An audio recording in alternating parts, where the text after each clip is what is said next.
A glamorous dinner, a sip of wine, a sudden death. Was it chance, a killer's curtain call? Hercule Poirot, the master detective, faces a stage where every guest hides a secret, and every smile masks murder. Who's pulling the strings in this deadly performance? And why does death strike twice, then thrice? Unravel the mystery or become its next act. Chapter 1. The curtain rises on suspicion. The Cornish cliffs stretched like a jagged scar against the bruised sky, their edges softened by the late summer mist that clung to Crow's Nest. The sprawling estate of Sir Charles Cartwright. The house itself was a monument to theatrical triumph, its whitewashed walls and tall windows gleaming under the fading sun, as if poised for an audience's applause. Tonight, it played host to a gathering that promised to rival the finest performances of London's West End. Hercule Poirot, the diminutive Belgian detective with a moustache as precise as his mind, stood on the terrace, his gloved hands clasped behind his back. The sea roared below, a restless chorus to the evening's unfolding drama. Poirot's dark eyes, sharp as a hawk's, surveyed the guests milling about the lawn. Sir Charles, the celebrated actor whose charisma could light a stage without a single lamp, was holding court near a rose trellis. His laughter boomed, rich and practiced, as he regaled the cluster of admirers with tales of his latest triumph. In a beside him, Hermione Egerton-Gore, a young woman with a cascade of chestnut curls and eyes that sparkled with mischief, hung on his every word. Her mother, Lady Mary Lytton-Gore, stood apart, her serene smile masking a quiet watchfulness. Mr. Satterthwaite, the slight observant gentleman, who seemed to blend into every scene yet miss nothing, sipped a martini and nodded thoughtfully.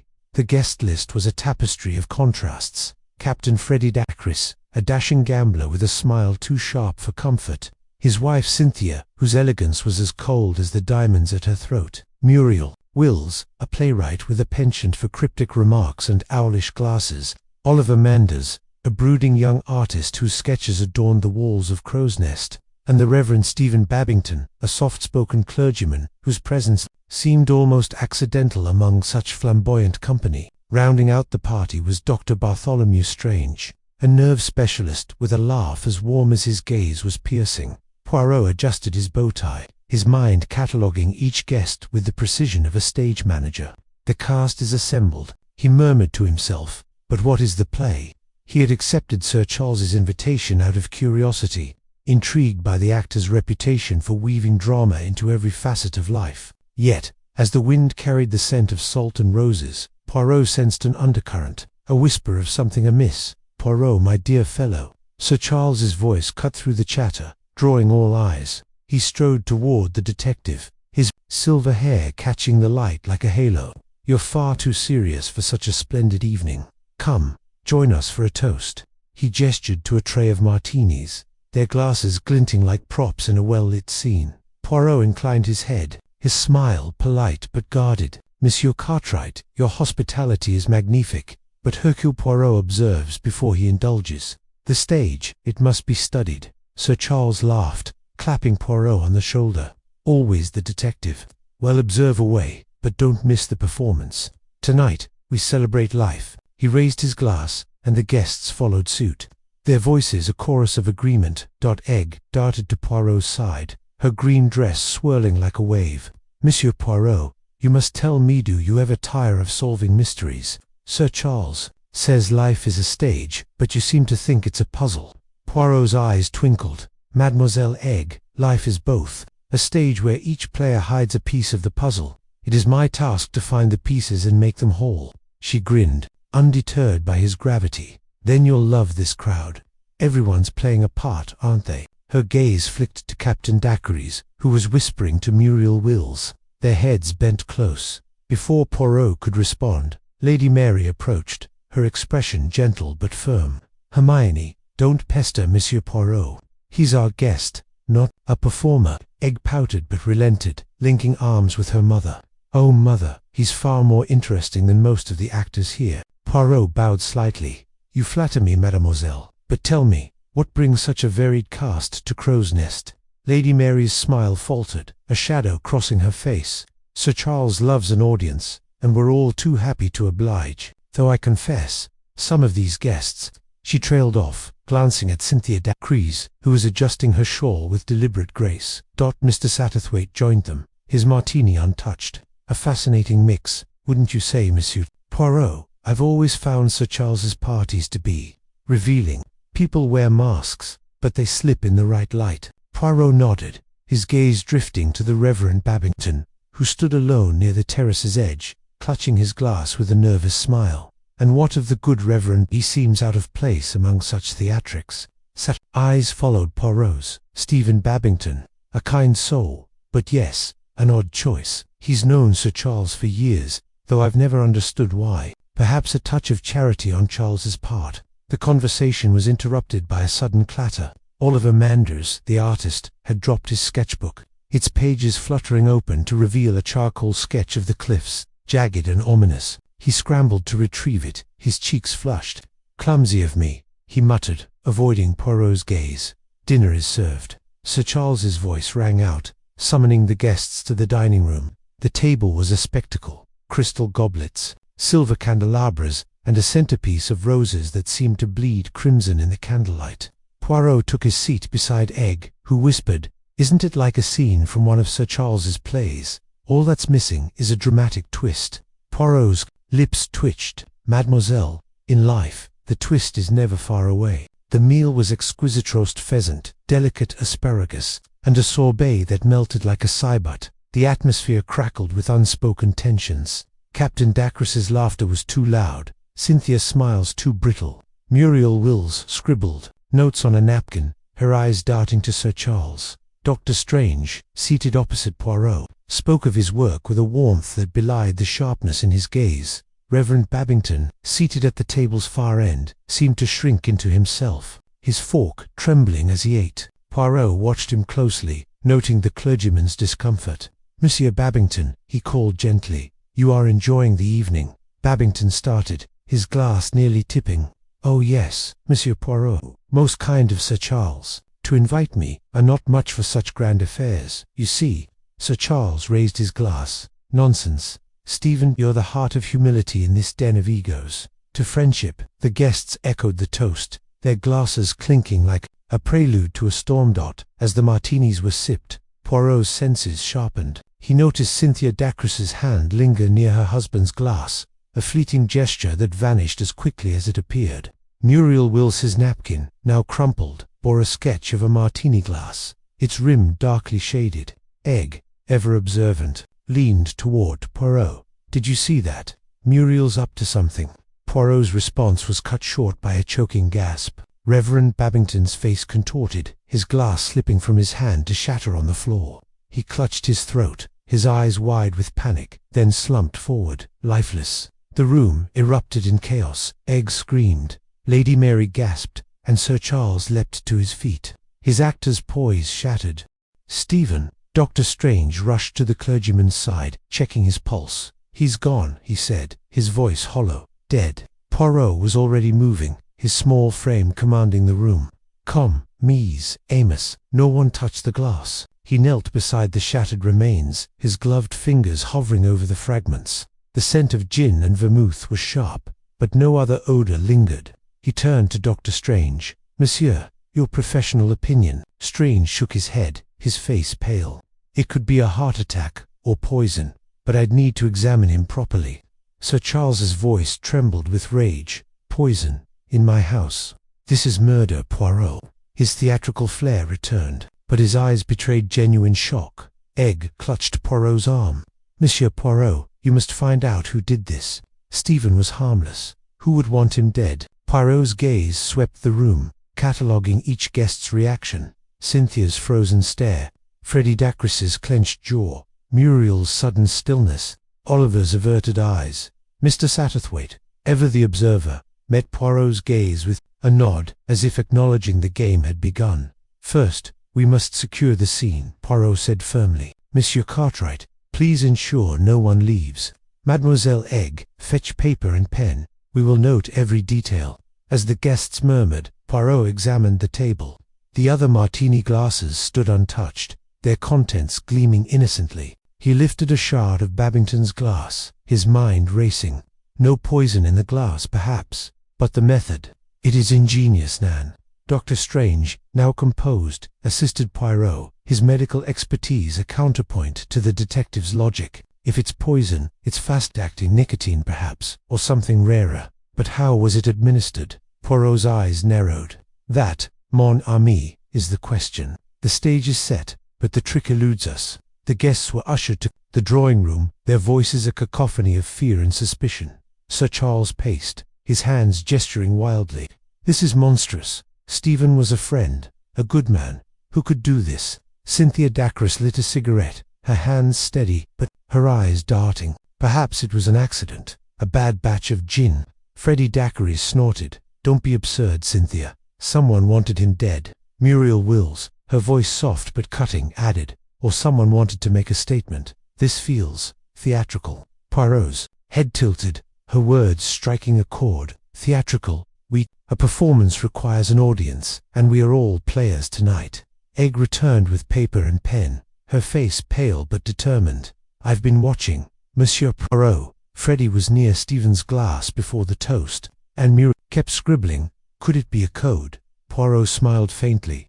Your enthusiasm is admirable, mademoiselle, but accusations must wait for evidence. Tell me, what did you see before the tragedy? Egg recounted the evening's details. Freddie's whispered argument with Cynthia, Oliver's nervous sketching, Muriel's cryptic glances at Sir Charles. Poirot listened, his mind assembling the puzzle's edges. Every detail matters, he said. Even the smallest gesture may reveal the truth. Mr. Satterthwaite approached, his voice low. Poirot, I noticed something odd. Stephen hesitated, before drinking, as if he sensed something wrong, and his glass it was refilled, just before the toast. By whom, I couldn't see. Poirot's mustache twitched. A valuable observation, Monsieur Satterthwaite.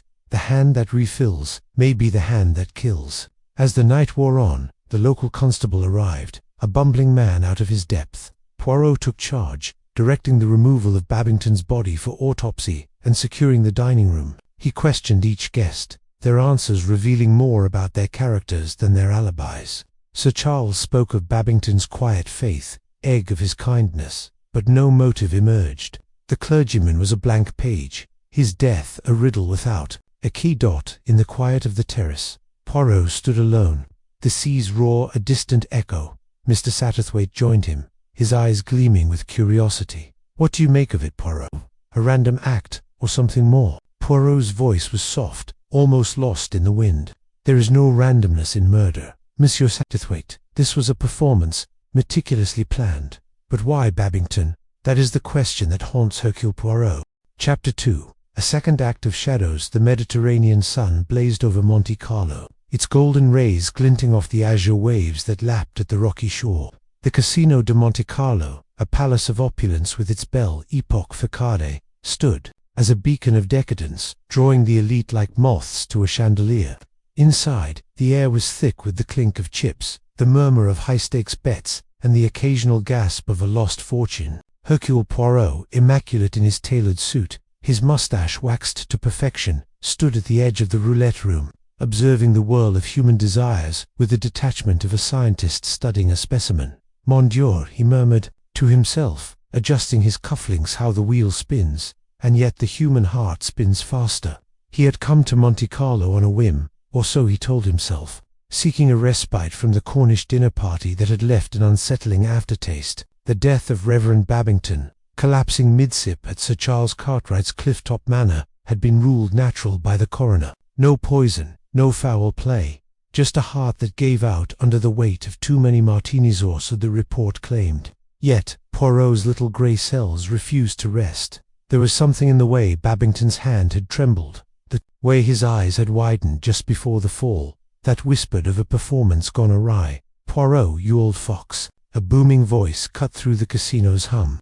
Sir Charles Cartwright, resplendent in a cream-coloured suit, strode toward him, his actor's charisma turning heads. What brings you to this den of gilded sin? Poirot inclined his head, a faint smile playing beneath his moustache. The pursuit of clarity. Mon ami, and you. Surely the stage of London calls louder than the roulette wheel. Sir Charles laughed, a rich theatrical sound that echoed off the marble columns. A change of scene. Poirot, Cornwall was stifling after that dreadful night. I needed lights, glamour. a touch of chaos to clear the mind. Before Poirot could probe further, a familiar figure emerged from the crowd, the diminutive, bird-like observer of human nature, his eyes sharp behind gold-rimmed spectacles. "Monsieur Poirot, Sir Charles," he greeted, his voice soft but laced with curiosity. A reunion under such glittering circumstances, one might almost call it fate. "Or coincidence," Poirot said, his tone neutral but his gaze piercing. "Tell me, Monsieur Satterthwaite, do you still ponder the events of that dinner party?" Satterthwaite's lips twitched, as if he sensed the weight of Poirot's question. "I ponder many things, Monsieur Poirot, but Babington's death, it sits uneasily, does it not, like a play with a missing act?" The trio moved to a quieter corner of the casino, near a balcony overlooking the sparkling harbour. The night air carried the scent of salt and jasmine, a contrast to the fevered intensity within. Sir Charles ordered a round of champagne, his gestures expansive, but Poirot noted a flicker of tension in his eyes, a crack in the actor's polished mask. "Tell me, Sir Charles," Poirot began, sipping his champagne with delicate precision, "have you heard from any of our fellow guests since that night?" Sir Charles leaned back, his expression casual, but his fingers tightening around his glass. "Oh, a few letters here and there. Egg-Lytton Gore writes, often charming girl, full of fire. She's convinced Babington's death was no accident. Young people and their imaginations." Poirot's eyes narrowed. "And you, mon ami, do you share Mademoiselle Egg's suspicions?" Sir Charles hesitated, then laughed. "I'm an actor, Poirot, not a detective. I leave the sleuthing to you, but I'll admit it was a shock. Babington was a dull old stick, but harmless. Who'd want him dead?" Poirot did not answer, his attention drifting to a figure across the room. Hermione Egg-Lytton Gore, radiant in a sapphire gown, stood near a baccarat table, her auburn hair catching the chandelier's light. She was laughing, but her eyes darted nervously, as if searching for someone or something. "Excuse me, gentlemen," Poirot said, rising with a bow. "I believe Mademoiselle Egg has a story to tell." He crossed the room, his polished shoes silent on the plush carpet. Egg's face lit up as she saw him, but her smile faltered, betraying a shadow of unease. "Monsieur Poirot, I didn't expect to see you here. And yet, here I am," Poirot said, offering a gallant bow. "You seem troubled, mademoiselle. Is it the turn of the cards, or something more profound?" Egg glanced around, her voice dropping to a whisper. "It's not the cards. It's something I found. A letter, tucked in an old book at Sir Charles's manor. I brought it with me, but I haven't shown anyone yet. It's strange, Monsieur Poirot. It mentions Babington and someone called Strange." Poirot's moustache quivered, a sign of his heightened interest. "Strange, you say? And who is this Monsieur Strange?" "Sir Bartholomew Strange," Egg replied, her eyes wide. "He was at the dinner party, remember, the nerve specialist. And, oh, Monsieur Poirot, you won't believe this, but I just heard from a friend in Yorkshire. Sir Bartholomew is dead." The word hung in the air like a dropped curtain. Poirot's expression remained calm, but his mind raced. "Dead comment. When did this occur?" "2 days ago," Egg said, her voice trembling. "At his estate, Melfort Abbey. They're saying it was poison nicotine of all things. And the guest list, it was almost identical to the one at Sir Charles's party." Poirot's eyes gleamed with a quiet intensity. "C'est extraordinaire. A second death, a second act. Tell me, mademoiselle, this letter, do you have it with you?" Egg nodded, reaching into her beaded clutch. She produced a folded sheet of paper, its edges yellowed with age. Poirot took it, his gloved fingers handling it as if it were a rare artifact. The letter, written in a looping feminine hand, read, "Babington knew too much, and Strange will follow. The curtain must fall on their secrets. Keep the stage clear, my love." The signature was a single initial M. Poirot folded the letter, his mind a whirlwind of connections. "Mademoiselle, you have done well to bring this to me. But tell me, why did you not show it to Sir Charles?" Egg bit her lip, her cheeks flushing. I don't know. I trust him, but there's something about this letter that feels personal, like it's tied to him in a way I can't explain." Poirot nodded, his expression unreadable. "Tursbine, keep this between us for now, and do not wander alone tonight, mademoiselle. The stage is becoming dangerous." As Egg returned to the baccarat table, Poirot rejoined Sir Charles and Satterthwaite, his mind mapping the threads of this new mystery. 2 deaths, 2 parties, and a letter that hinted at a hidden hand orchestrating the drama. The casino's glamour seemed to fade, replaced by a sense of impending tragedy. The next morning, Poirot sat in his suite at the Hôtel de Paris. The letters spread before him on a mahogany desk. The room was a study in elegant silk drapes, crystal decanters, a view of the harbour where yachts bobbed like toys. But Poirot's focus was on the paper, its words a puzzle demanding his intellect. Satterthwaite arrived, his usual air of quiet observation tinged with excitement. "Monsieur Poirot, I've made inquiries about Sir Bartholomew's death. The details are unsettling." "Speak, Monsieur," Poirot urged, his pen poised over a notebook. Satterthwaite adjusted his spectacles. "Sir Bartholomew hosted a dinner at Melfort Abbey, much like Sir Charles's affair. The guests included many from Cornwall, Dacres, his wife Cynthia, Muriel Wills, the playwright, and even young Oliver Manders. They drank port after dinner, and Sir Bartholomew collapsed, just like Babington. The coroner found nicotine in his system, a lethal dose. No trace in the glass though, which is peculiar." Poirot's eyes narrowed. "Peculiar, oui. The method is the same, yet different. No poison in the glass, yet death by poison. It is a performance, Monsieur Satterthwaite, a carefully staged act." "But who's the director?" Satterthwaite asked, leaning forward. "And why these two men?" Babington was a country vicar, harmless as a lamb. Strange was a doctor, respected but private. What could link them? Poirot tapped the letter. "This, perhaps, a secret they shared, a secret someone wishes to bury. We must learn more about this M and their connection to our victims." A knock at the door interrupted them. Sir Charles entered, his face pale beneath his tan. "Poirot, Satterthwaite, I've just had a telegram from Egg. She's heading to Yorkshire to visit Lady Mary, her mother. She's convinced there's more to Strange's death, and she's determined to dig."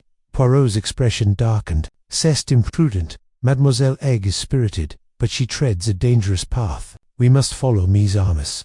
The answers lie in Yorkshire, at Melfort Abbey." The journey to Yorkshire was a study in contrasts. The train rattled through England's green heart, past rolling hills and sleepy villages, a far cry from Monte Carlo's. Dazzled, Poirot, seated in a first-class carriage, studied his notes, while Sir Charles and Satterthwaite debated the case with growing unease. "I can't believe Egg's charging into this," Sir Charles said, his voice tight. "She's too impulsive. What if she's right, though? What if someone's targeting that guest list?" Satterthwaite frowned. "It's the repetition that troubles me. 2 parties, 2 deaths, the same faces. It's like a play being restaged, with a new victim each time." Poirot looked up, his eyes sharp, examined. "And in every play, there is a motive, a moment where the mask slips. We must find that moment before the curtain falls again." Melfort Abbey was a sprawling Gothic pile, its turrets piercing the Yorkshire sky like accusatory fingers. The air was heavy with the scent of damp earth and heather, and a chill wind whispered through the ancient oaks. Lady Mary Littengore, Egg's mother, greeted them at the door, her delicate features strained with worry. "Monsieur Poirot, thank heavens you're here," she said, clasping his hand. "Egg arrived this morning, and she's been poking around Sir Bartholomew's study. I'm terrified she stir up something dangerous." Poirot patted her hand reassuringly. "Fear not, madame. Hercule Poirot is here to ensure the safety of all. Now, where is Mademoiselle Egg?" Lady Mary led them to the study, a cavernous room lined with medical texts and curios. Egg stood by a desk, her hands smudged with ink, a stack of papers before her. "Monsieur Poirot," she exclaimed, her eyes alight with discovery. "I found something, Sir Bartholomew's appointment book. Look at this entry." She pointed to a page dated a month before the Cornish party. In Strange's neat script was written, "Meeting with Babington. Old matter resurfaced. Must resolve. Before it's too late." Poirot's moustache twitched. "Interessant, an old matter, you say. Did Sir Bartholomew keep other records? Letters, perhaps?" Egg nodded, pulling a locked box from a drawer. "This was hidden behind some books. I haven't opened it yet. It needs a key." Sir Charles, who had been silent, stepped forward. "Let me try." With a deft movement, he produced a small knife and jimmied the lock, revealing a bundle of letters tied with a red ribbon. Poirot raised an eyebrow but said nothing, noting the actor's unexpected skill. The letters were from various correspondents, but one stood out, written in the same looping hand as Egg's discovery. It read, "Bartholomew, you and Babington cannot hide forever. The past will find you, as it found her. Prepare for the final act. The signature, again, was Poirot's mind raced, piecing together the fragments. Two men, linked by a shared past, both dead by poison, both at gatherings orchestrated with theatrical precision. The letter from Monte Carlo. Now this M was the key, a shadow pulling the strings. Mia's armas, Poirot said, his voice low but commanding. We are in the second act of a tragedy. The stage is set, the players assembled. But the director remains hidden, and the motive, le motif, is a secret buried in time. Egg's eyes flashed with determination. Then we'll dig it up, Monsieur Poirot. Whatever it takes. Sir Charles placed a hand on her shoulder, his expression unreadable. Careful, Egg. Some secrets are better left buried. Satterthwaite, watching from the corner, caught Poirot's eye. A silent understanding passed between them, a recognition that Sir Charles's words carried a weight beyond their surface. That night, Poirot sat alone in his guest room at Melfort Abbey. The letter from M spread before him. The fire crackled, casting shadows that danced like actors on a stage. He traced the looping script with a gloved finger, his mind weaving a tapestry of possibilities. Babington and Strange, bound by an old matter, targeted by a hand that struck with invisible precision. The absence of poison in the glasses suggested a method both ingenious and theatrical, a sleight of hand, perhaps, or a delivery so subtle it defied detection. He rose, pacing the room, his silhouette sharp against the firelight. The stage is set for a darker act, he murmured, echoing his words from Monte Carlo. The letter, the deaths, the guest list, they were acts in a play, each building toward a climax. But who was M, and what drove them to orchestrate such a deadly performance? As the clock struck midnight, Poirot paused by the window, gazing at the moonlit moors. The answer lay ahead, in the shadows of Melfort Abbey, where the past and present would collide. For now, he had a thread to follow, a clue to unravel. The second act had closed, but the drama was far from over.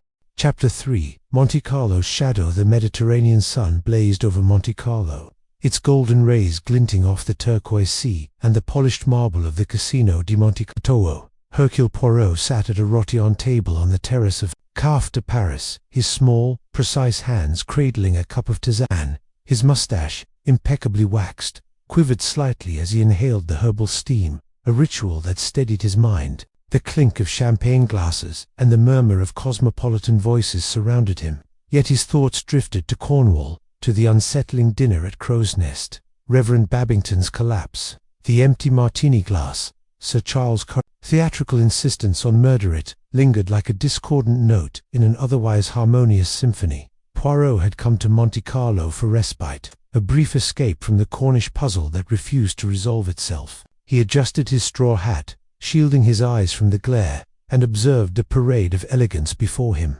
Women in silk dresses, men in tailored suits, all moving with the careless grace of wealth. Yet, beneath the surface, he sensed the undercurrent of human nature, greed, envy, secrets. The world, he murmured to himself, is a stage, and Monte Carlo its most dazzling act. His reverie was interrupted by a waiter, a young man with a nervous smile, who approached with a silver tray. "Monsieur Poirot, a telegram for you." Poirot's dark eyes narrowed as he took the envelope, its crisp edges betraying urgency. He tipped the waiter, who vanished into the crowd, and slit the envelope with a silver letter opener. The message was brief, penned in the hurried scrawl of Mr. Satterthwaite. "Poirot, come at once. Dr. Bartholomew Strange dead. Poisoned at Melfort Abbey, Yorkshire. Same guests as Crow's Nest. No mistake this time. Murder. Satterthwaite." The words struck like a thunderclap. Poirot's fingers tightened on the paper, his mind racing. Dr. Strange, the jovial physician, from the Cornwall party, dead, poisoned, and the same guests. The coincidence was impossible. He leaned back, his gaze drifting to the sea, where yachts bobbed like jewels on a velvet cloth. "Mon Dieu," he whispered, "the curtain rises again." The journey from Monte Carlo to Yorkshire was a blur of trains and steamships, each mile sharpening Poirot's focus. He arrived at Melfort Abbey under a sky heavy with storm clouds, the estate's Gothic spires looming like sentinels. Sir Charles Cartwright greeted him at the door, his actor's charm dimmed by a pallor that betrayed sleepless nights. "Poirot, thank God you're here," he said, his voice low. "It's worse than we feared." Inside, the Abbey's grand hall was a study in contrasts. Opulent chandeliers clashed with the somber mood of the gathered guests. Mr. Satterthwaite, ever the observer, stood by a roaring fireplace, his sharp eyes scanning the room. Hermione Egerton Gore paced near a stained-glass window, her youthful energy at odds with the tension. The other guests, Lady Mary Lytton Gore, Captain Freddie Dacres, his glamorous wife Cynthia, the enigmatic playwright Muriel Wills, and the brooding Oliver Manders formed a tableau of unease, their faces masks of grief or suspicion. Poirot's entrance drew every eye. He removed his hat with a flourish, his presence commanding silence. "Mies Amos," he said, his voice smooth as velvet. "I am told a tragedy has struck again. Tell me all." Sir Charles recounted the events with theatrical precision. That previous evening, Dr. Strange had hosted a dinner at Melfort Abbey, mirroring the guest list from Crow's Nest. After a toast with vintage port, Strange had clutched his chest, gasped, and fallen dead. The coroner's report, delivered that morning, confirmed nicotine poisoning, a lethal dose, undetectable in the glass. "It's the same Poirot," Sir Charles said, his hands clenched. "No poison in the glass, just like Babington. It's murder, and it's deliberate." Egg stepped forward, her eyes blazing. "It's too neat, Monsieur Poirot. 2 deaths, same guests, same method. Someone's playing a game with us." Poirot's moustache twitched. "A game, mademoiselle, perhaps, but Hercule Poirot does not play, he solves." The drawing-room became Poirot's stage as he began his inquiry. The guests sat in a semicircle, their expressions ranging from wary to defiant. Poirot paced slowly, his polished shoes clicking. "On the oak floor, let us reconstruct," he said. "Monsieur le Docteur Strange dies after drinking port. Who poured this port?" Lady Mary, her silver hair pulled into a tight bun, spoke first. "The butler, Ellis. He served the drinks, as he always did." Her voice was steady, but her fingers twisted a lace handkerchief. "And this Ellis," Poirot said. "Where is he now?" "Gone," Sir Charles interjected. "Vanished before dawn. The police are searching, but he's nowhere to be found." Poirot's eyes gleamed. "A butler who flees is either guilty or afraid. We shall see which." He turned to Captain Dacres, whose ruddy face was flushed from more than the fire's heat. "Monsieur Dacres, you were beside Dr. Strange. Did you see anything unusual?" Dacres shifted, his military posture stiffening. "Nothing out of the ordinary." Strange was in high spirits, laughing about some old medical case. Then he drank, and he trailed off, shaking his head. Cynthia Dacres, draped in a sapphire gown, leaned forward. "It was quick, Monsieur Poirot, horribly quick. One moment he was toasting, the next he was gone." Her voice held a theatrical tremor, but her eyes were calculating. Poirot's gaze lingered on her, then moved to Muriel Wills, who sat quietly, her owlish glasses reflecting the firelight. "Mademoiselle Wills, you are a writer of plays. You observe the human drama. What did you see?" Muriel's lips curved in a faint smile. "I saw what everyone saw, tragedy. But if you're asking for subtext, I'd say the room was thick with it. People hiding things, always hiding things." Poirot nodded, filing away her cryptic remark. He turned to Oliver Manders, whose dark eyes were fixed on Egg. "And you, Monsieur Manders, you were a guest at both dinners. A curious coincidence." Nan Manders bristled. "Coincidence? I was invited, same as the others. I didn't touch the port or Babington's martini, for that matter." Egg's voice cut through the tension.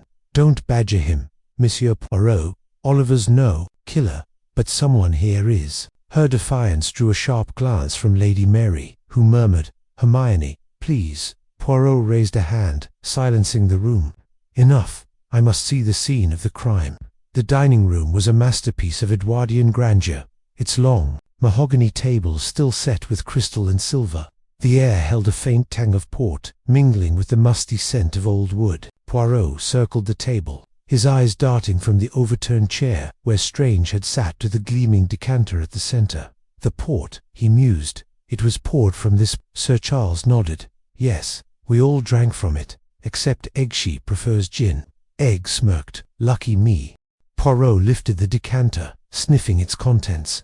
No odor of nicotine, yet the poison was delivered. "How?" He set it down, his fingers brushing a small silver cigarette case left on the table. It bore the initials B.S. Bartholomew. Strange, he opened it, revealing a single cigarette, its paper slightly discolored. Interesting, he murmured. Satterthwaite, who had been silent, stepped forward. You think the cigarette's important? Everything is important, Monsieur Satterthwaite, until it is not. Poirot pocketed the case, his expression unreadable. As they left the dining room, Egg pulled Poirot aside, her voice low. I found something last night, before the police arrived. In the garden, near the terrace. She pressed a small object into his hand, a glass vial. Empty, but for a faint residue. It smells bitter, like almonds. Poirot's eyes widened. Mademoiselle, you are reckless. This must go to the police at once. But first, he sniffed the vial, his face darkening. Nicotine, perhaps, or something more sinister. Egg's eyes sparkled with defiance. I knew it wasn't an accident. Someone's tying up loose ends, aren't they? Poirot's voice was stern. You will leave the detecting to Poirot, mademoiselle. The stage is dangerous when the script is unknown. That evening, Poirot retired to his room at the Abbey, a cosy chamber overlooking the Yorkshire moors. He sat at a writing desk, the cigarette case and vial before him, his mind a whirl of connections. Babington's death, dismissed as natural, now cast a long shadow. The same guests, the same method, the missing butler, too precise for chance. He closed his eyes, conjuring the Cornish cliff-top, the clink of martini glasses, Babington's gentle smile. Then Melfort Abbey, the port stranger's hearty laugh, cut short. 2 acts, he murmured, and a third to come. A knock at the door broke his reverie. Satterthwaite entered, his face pale. Poirot, I've been thinking about the guests. There's something odd about Muriel Wills. She was in Stranger's study before dinner, alone. I saw her leave, looking unsettled. Poirot's eyebrows rose. And you did not mention this before. I wasn't sure it mattered. But now, with Ellis gone, Satterthwaite hesitated. She's writing a new play, you know, about poisoners. Rather convenient, don't you think? Poirot's smile was enigmatic. Convenience, Monsieur Satterthwaite, is often a disguise for intent. We shall watch Mademoiselle Wills. As Satterthwaite left, Poirot opened his notebook, sketching a diagram of the dining room, marking each guest's position. His pen paused over Muriel's name, then circled it. The playwright sees all, he whispered, but what does she hide? The next morning Poirot ventured into the village of Melfort, a quaint cluster of stone cottages nestled in the valley. The local pub, the Black Swan, was abuzz with gossip about Stranger's death. Poirot, dressed in a discreet grey suit, slipped into a corner booth, his ears attuned to the locals' chatter. A grizzled farmer mentioned seeing a stranger near the Abbey the night of the murder, a man in a dark coat, moving swiftly toward the woods. Looked like he didn't want to be seen, the farmer muttered. Poirot sipped his tea, his mind racing. The butler, Ellis, or another player in this deadly drama. He paid the barmaid, a cheerful woman named Rosie, and asked, "This stranger, did he carry anything? A bag, perhaps?" Rosie frowned. "Now you mention it, he had a small case, like a doctor's bag. Odd, for a man skulking about." Poirot's pulse quickened. A doctor's bag could hold vials, syringe stools of a poisoner. He thanked Rosie and returned to the Abbey, determined to confront the guests again. Back at Melfort, the atmosphere was taut. Egg had organized an impromptu rehearsal of Sir Charles's latest play, hoping to lighten the mood, but the effort fell flat. Cynthia Dacre snapped at Oliver Manders for missing a cue, while Lady Mary sat apart, her face etched with worry. Poirot watched from the sidelines, noting the undercurrents of tension.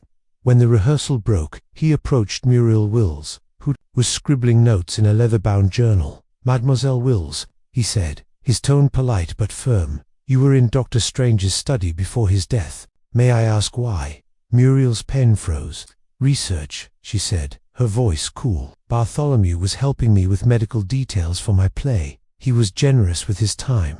And yet you left looking unsettled, or so I am told." Poirot's eyes bored into hers. She laughed, a brittle sound. "Unsettled. I was tired, Monsieur Poirot. Writing is exhausting work." Poirot nodded, unconvinced. "We shall speak again, mademoiselle." As he walked away, Egg caught up with him, her voice urgent. "I overheard Cynthia and Freddie arguing last night. Something about money. Strange owed them." They sounded desperate. Poirot's moustache twitched. "Desperation, mademoiselle, is a motive. But we need more than whispers." That afternoon, Poirot and Sir Charles searched Ellis's quarters.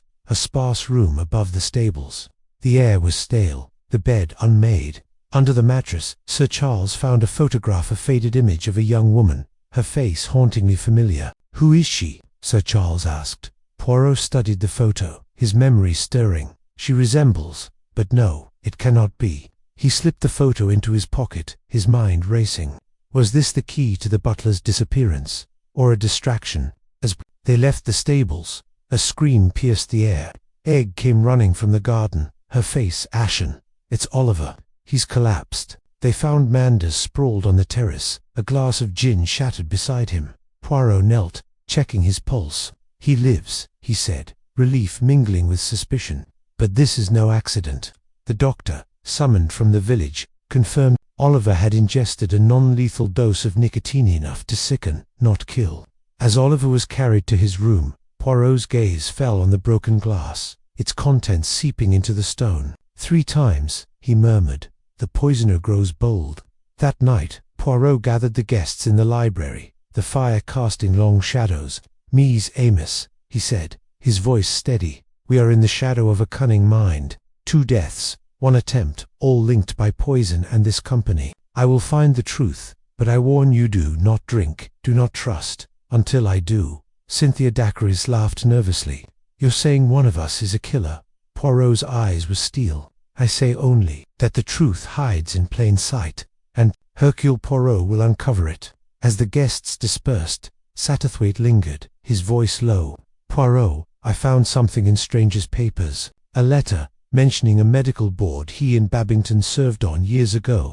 Something about a patient who died under suspicious circumstances." Poirot's heart quickened. "Show me." The letter, yellowed with age, hinted at a scandal. Patient poisoned, a verdict hushed up. Babington and Strange had signed off on the case, but a third name stood out, a doctor who vanished soon after. "The past," Poirot said, his voice resolute, "holds the key." Chapter 4. The players assemble. The Yorkshire moors stretched endlessly under a sky bruised with storm clouds, their sombre hues mirroring the unease that hung over Melfort Abbey, the late Dr. Bartholomew Strange's grand estate. The stone manor, with its ivy-clad turrets and Gothic arches, loomed like a silent sentinel, its windows glinting like wary eyes. Hercule Poirot stepped from the chauffeured car, his polished shoes crunching against the gravel drive, his moustache quivering as he inhaled the damp, earthy air. Behind him, Sir Charles Cartwright, ever the dashing actor, adjusted his scarf with a flourish, while Mr. Satterthwaite, slight and observant, scanned the estate with the keen gaze of a man accustomed to noticing what others overlooked. Hermione Egerton Gore, her auburn curls barely tamed by a cloche hat, followed, her steps brisk but her eyes clouded with worry. The air was thick with the weight of tragedy.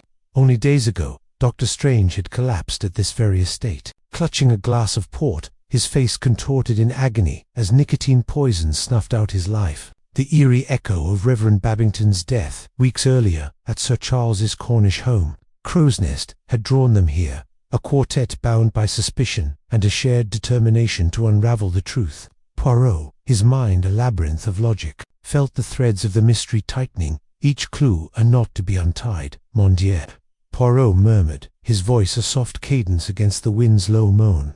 "This place, it has the air of a stage set for a tragedy. The question is, who directs this play?" Sir Charles, his baritone rich with theatrical gravitas, gestured toward the manor, a grim setting, Poirot, but fitting. Strange was no ordinary man, his home reflects his stature, and his secrets. Perhaps Mr. Satterthwaite, ever the quiet observer, tilted his head. Secrets, yes, but whose? The good doctor's, or those of the guests who dined with him that fateful night? Egg, her voice sharp with impatience, cut in. "Enough theatrics. We're here to find out who killed Bart and why. I can't bear this endless guessing." Poirot's eyes twinkled, though his expression remained grave. "Patience, mademoiselle. Egg, the truth. It reveals itself only when the players are assembled, and the curtain rises. Let us enter." The heavy oak door creaked open, revealing a cavernous hall lit by flickering chandeliers. The guests from that fateful Cornish night were already present, summoned by Poirot's discreet insistence. The room buzzed with strained politeness, the kind that masks fear or guilt. Lady Mary Lytton Gore, Egg's elegant mother, stood by, a roaring fireplace, her delicate hands clasped tightly. Captain Freddie Dacres, his military bearing softened by a nervous tic, sipped a brandy with forced nonchalance. Cynthia Dacres, his glamorous wife, her blonde hair catching the firelight, laughed too loudly at nothing in particular. Angela Sutcliffe, the celebrated actress, reclined on a velvet chaise, her eyes darting with unspoken calculations. Muriel Wills, the playwright with a mousy demeanour and sharp tongue, scribbled in a notebook, her pen scratching like a whispered accusation. Oliver Manders, a young journalist with a cynical smirk, leaned against a bookcase, observing the room, as if it were a chessboard. The butler, a temporary replacement for the vanished Ellis, announced their arrival with a bow. Monsieur Poirot, Sir Charles, Mr. Satterthwaite, Miss Lytton Gore. Heads turned, and the room fell silent, the weight of their purpose pressing down like a physical force.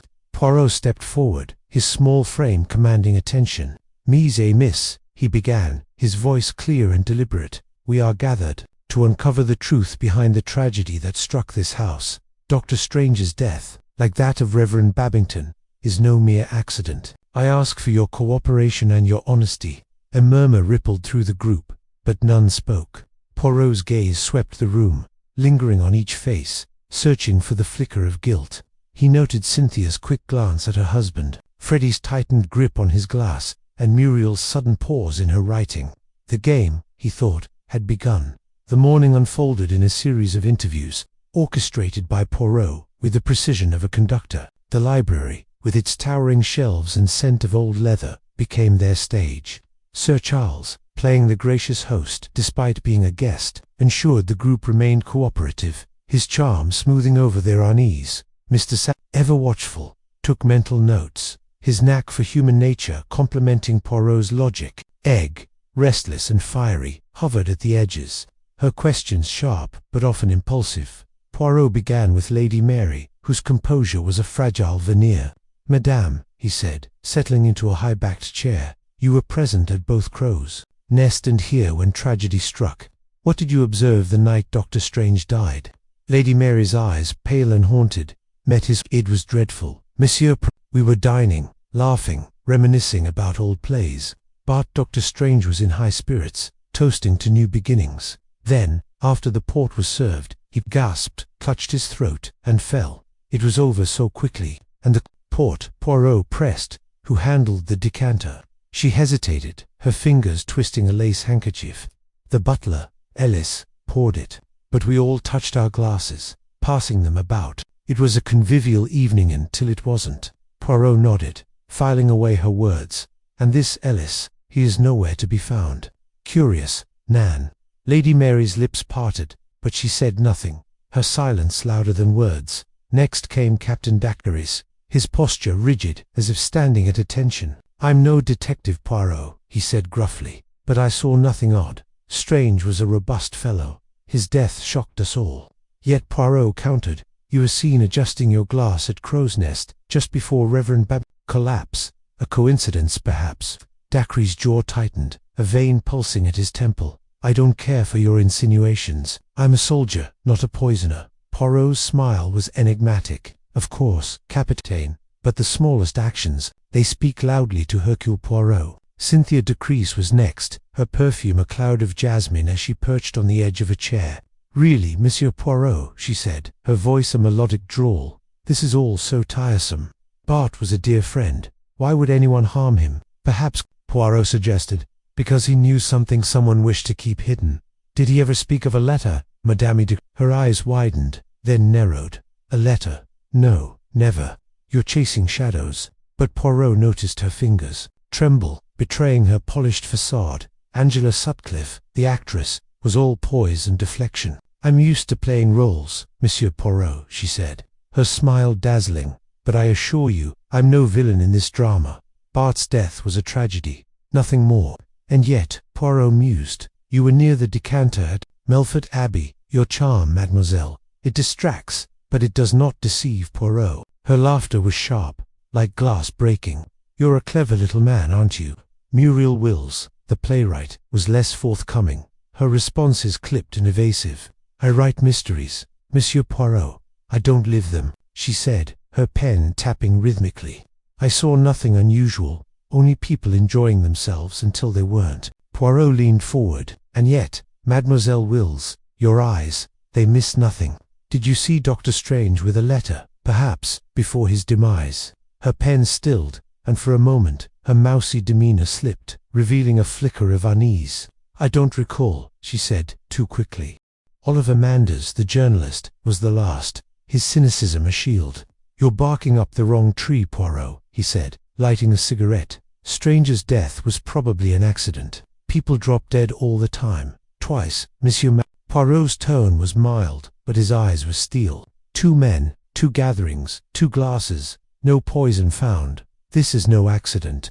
Tell me, what did you see? Manders exhaled a plume of smoke. I saw a bunch of rich folks pretending to care about each other, that's all. Poirot dismissed him with a nod, but his mind was racing. Each guest had revealed something: a glance, a pause, a lie. The truth, he knew, lay in the spaces between their words. As the interviews concluded, the group gathered for luncheon in the dining hall, a vast room adorned with tapestries depicting medieval hunts. The atmosphere was strained, the clink of cutlery and murmur of small talk barely masking the tension. Egg, seated beside Sir Charles, whispered fiercely, "This is maddening. Everyone's hiding something, but Poirot's just poking at shadows." Sir Charles, his eyes warm with affection, patted her hand. "Give him time, Egg. The man's a genius. He sees what we miss." Mr. Satterthwaite, seated across from them, leaned in. "He's right, Miss Lytton Gore. Poirot's method is like a pleach act builds to the climax. Watch the others. Their masks are slipping." Egg's gaze darted to Cynthia, who was laughing too brightly at a remark from Angela. "They're all acting," she muttered. "Even you, Charles." He raised an eyebrow, his smile teasing. "My dear, I'm always on stage, but my heart, that's real." Poirot, seated at the head of the table, observed silently, his fork poised like a conductor's baton. He noted Freddie Dacre's stiff posture, as if braced for an attack, and Muriel's furtive glances at her notebook. The meal passed without incident, but the air crackled with unspoken accusations. After luncheon, Poirot requested a tour of the estate, ostensibly to understand the layout, but truly to search for clues. The temporary butler, a nervous young man, named Harris, led them through the sprawling halls, past portraits of stern ancestors, and rooms heavy with antique furniture. In the study, where Dr. Strange had spent his final hours, Poirot paused. The room was a scholar's haven, with medical journals stacked neatly and a mahogany desk cluttered with papers. "Tell me, Monsieur Harris," Poirot said, his tone conversational, "did Dr. Strange receive any unusual correspondence before his death?" Harris fidgeted, his Adam's apple bobbing. "There was a letter, sir, delivered the morning of the dinner. He read it, then locked it in his desk. Seemed troubled, if I may say." Poirot's eyes gleamed. "And this letter, it is still here?" Harris shook his head. "Gone, sir. I checked after it happened. The desk was open, and the letter was missing." Sir Charles, standing by a window, turned sharply. "Stolen by whom?" "That," Poirot said, "is what we must discover." As the group moved to leave, Poirot lingered, his gaze falling on the fireplace. A faint smudge of ink marred the hearthstone, barely noticeable against the dark stone. He knelt, his gloved fingers hovering over the mark. "Curio," he murmured. "Ink, where no pen has been. This mise amis is no accident." Egg, peering over his shoulder, frowned. "It's just a smudge." "What does it mean?" Poirot rose, his smile enigmatic. "It means, mademoiselle, that the killer has left a trace, however small. The stage is set, and the next act begins." The afternoon brought a shift in focus, as Poirot gathered the group in the drawing room to discuss the night of death in detail. He paced before the fireplace, his hands clasped behind his back, his voice a steady rhythm. "Let us reconstruct the evening," he said. "The dinner, the toasts, the port, who stood where, who touched what." Angela Sutcliffe spoke first, her voice smooth as silk. "We were all in high spirits. Bart proposed a toast to friendship, and we raised our glasses. Ellis poured the port, and we drank. Then, he fell. And the glasses," Poirot said. "They were not disturbed." Freddie Dacre snorted. "Disturbed? We were in shock, man. No one touched anything after that." But Muriel Wills, her voice quiet, interjected, "That's not true. I saw Cynthia pick up her glass after Bart fell. She said it was reflex." but she held it for a moment. Cynthia's face flushed. "Nonsense, I was upset, that's all. You're twisting things, Muriel." Poirot's gaze sharpened. A reflex, Madame Decrees, or a calculation? The room tensed, accusations hanging unspoken. Egg, unable to stay, silent, stood. "This is ridiculous. We're all suspects, aren't we? Even me." Poirot's expression softened. "Mademoiselle, in a murder, everyone is a suspect until the truth is revealed. But fear not, Hercule Poirot will find the path." As the discussion continued, Mr. Satterthwaite drew Poirot aside, his voice low. "I've been watching Poirot. There's something off about Manders. He's too detached, too eager to dismiss this as an accident." Poirot nodded. "Oui, Monsieur Satterthwaite, the cynic often hides the most. But it is the letter and this inkstain that intrigue me. They are the keys to the next act." As dusk settled over Melford Abbey, the group dispersed, their nerves frayed. Poirot retired to the library, his mind a whirl of possibilities. The inkstain, the missing letter, the vanished butler, each was a piece of the puzzle, but the picture remained elusive. Sir Charles joined him, his face etched with concern. "Poirot, do you think the killer is among us, here, now?" "Most certainly," Poirot replied. "The murderer is clever, a master of misdirection. But they have made a mistake, and that mistake will be their undoing." Egg burst into the room, her face pale.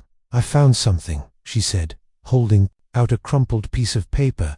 "It was in the garden, near the terrace. It's torn, but it looks like part of a letter." Poirot took the fragment, his eyes scanning the scrawled words. "Know the truth about Crow's Nest. Meet me." The rest was illegible, smeared with ink. He looked up, his expression grave. "This, mademoiselle, is the thread we must follow. The truth lies in what was written and who sought to destroy it." Chapter 5. The Motive Puzzle. The Cornish sun dipped low, casting a golden haze over the jagged cliffs of Crow's Nest, Sir Charles Cartwright's theatrical haven. Inside the grand drawing-room, where the first tragedy had unfolded only weeks ago, Hercule Poirot sat in a high-backed chair, his small, precise hands folded over his walking-stick. His eyes, sharp as a hawk's, scanned the faces of his unlikely allies: Sir Charles, the silver-haired actor, whose charisma could light a stage; Hermione Eglitton-Gore, her auburn curls bouncing with restless energy; and Mr. the quiet observer whose knack for noticing human quirks rivaled Poirot's own. The air was thick with the weight of two deaths: Reverend Babington's sudden collapse at this very house, and Sir Bartholomew Stranger's poisoning in Yorkshire. Both men, struck down after a sip of their drinks, with no trace of poison in the glasses. A puzzle, Poirot thought, as intricate as a spider's web, and twice as deadly. "Messieurs, mademoiselle," Poirot began, his voice a velvet murmur. "We are no longer dealing with coincidence. Two men, dead, under circumstances most peculiar. The method is clear poison, delivered with a conjurer's sleight of hand. But the motive, that is the heart of our mystery, and it eludes us still." Sir Charles paced before the fireplace, his actor's poise fraying at the edges. "Poirot, you're certain it's the same killer? Babington was a vicar, for heaven's sake, a harmless old man. Strange though, a psychiatrist with secrets. Surely the connection lies with him." Egg, perched on the arm of a sofa, tossed her head. "But they died the same way, Charles. The same guests were at both parties. It's not random, it's a performance, a twisted play." Her green eyes flashed, her passion as fiery as her nickname suggested. Mr. Satterthwaite adjusted his spectacles, his voice soft but incisive. "Miss Littengore is right. The killer is staging these deaths, as if following a script. But why these men? What ties a country vicar to a society doctor?" Poirot's moustache twitched, a sign his mind was turning. "The motive, mise, Amos, is not singular. It is a tapestry, woven from many threads: jealousy, revenge, ambition, perhaps even fear. We must unravel each thread, examine each guest, each life touched by these tragedies. Today, we begin." The room fell silent, save for the crackle of the fire. Poirot's gaze lingered on each of them, as if peering into their souls. "We shall divide our efforts. Sir Charles, you will investigate the life of Reverend Babington. Mademoiselle Egg, you will explore Sir Bartholomew's world, his patience, his secrets. Monsieur Satterthwaite, your talent for observation will guide us through the guests' connections. And I, Hercule Poirot, will seek the pattern that binds these acts together." Egg leapt to her feet, her skirt swirling. "I'm ready, Monsieur Poirot. Stranger sanitarium is the key. I know it." He was meddling with people's minds. "There's bound to be something juicy there." Sir Charles raised an eyebrow, his charm resurfacing. "Juicy, Egg. You sound like a penny dreadful. But I'll dig into Babington's past. A vicar's life may seem dull, but even saints have shadows." Satterthwaite nodded, already scribbling notes. "I'll map the guests' relationships of glance, every grudge, human nature. Monsieur Poirot is rarely as tidy as your methods." "Bon," Poirot said, rising with a flourish. "We meet again in 2 days, here, at Crow's Nest. Bring me facts, not fancies. The killer watches us, Mies Amos, and we must be swifter than their next act." The next morning, Egg arrived at Sir Bartholomew Stranger's Yorkshire Sanitarium, a sprawling Gothic manor that loomed against the moorland sky. The air was damp, scented with heather and secrets. She wore a smart tweed suit, her auburn curls tucked under a cloche hat, posing as a journalist investigating mental health reforms. The deception came easily. She had, after all, grown up. In the shadow of Sir Charles's theatrical world, the sanitarium's director, Dr. Agnes Whitfield, greeted her with a tight smile. A woman in her 40s, with severe cheekbones and eyes like chipped flint, she exuded authority. "Miss Gore, is it? We don't often entertain the press." Sir Bartholomew's methods were unconventional, but effective. Egg smiled brightly, her notebook poised. "Oh, I'm sure. I'd love to hear about his work, his patients, his breakthroughs. Did he have any particularly memorable cases?" Dr. Whitfield hesitated, her fingers tightening on her clipboard. "His patients valued discretion. Many were society figures, you understand. Their troubles were private." "Of course," Egg said, leaning forward, her voice conspiratorial. "But surely a man of his stature had stories, successes, or perhaps scandals." The director's eyes flickered, but she led Egg to a wood-panelled office. Its shelves lined with medical journals and a single locked cabinet. Sir Bartholomew treated nervous disorders, often for those under great strain. Actresses, politicians, even clergy. He believed in confronting the subconscious, sometimes through hypnosis or experimental drugs. Egg's pulse quickened. Clergy. Could Babington have been a patient? Fascinating. Did he ever mention a Reverend Babington, by chance? Dr. Whitfield's face hardened. "I'm not at liberty to discuss patient records, but I can assure you, Sir Bartholomew's work was above reproach." She stood abruptly. "I have rounds to attend. You may tour the grounds, but please, no photographs." As the director swept out, Egg's eyes darted to the locked cabinet. A clue, she thought, her heart racing. She waited until the hallway was silent, then slipped a hairpin from her hat. Years of sneaking into Sir Charles's prop rooms had taught her a trick or two. The lock clicked open, revealing a stack of files. Her fingers trembled as she flipped through them, searching for names. Most were coded patient, a patient B, but one caught her eye. Miss X, discharged, unstable. The file was thin, but a note in Stranger's jagged handwriting read, "Connection to CC, risk to reputation. Monitor closely. CC, could that be Charles Cartwright?" Egg slipped the note into her pocket, her mind buzzing. She was about to close the cabinet when a shadow fell across the room. Spinning around, she saw a young nurse, her face pale. "You shouldn't be here," the nurse whispered, her voice trembling. "Dr. Whitfield will please," Egg said, channeling Sir Charles's charm. "I'm just trying to understand Sir Bartholomew's work." Was Miss X dangerous? The nurse glanced at the door, then leaned closer. She was an actress, years ago. Sir Bartholomew said she had a breakdown after a scandal. Something about a love affair gone wrong. She left before he died. But she was angry, very angry. Egg's breath caught. "Do you know her name?" The nurse shook her head. "Only that she was close to someone important." Someone. Theatrical. Footsteps echoed in the hall, and the nurse fled.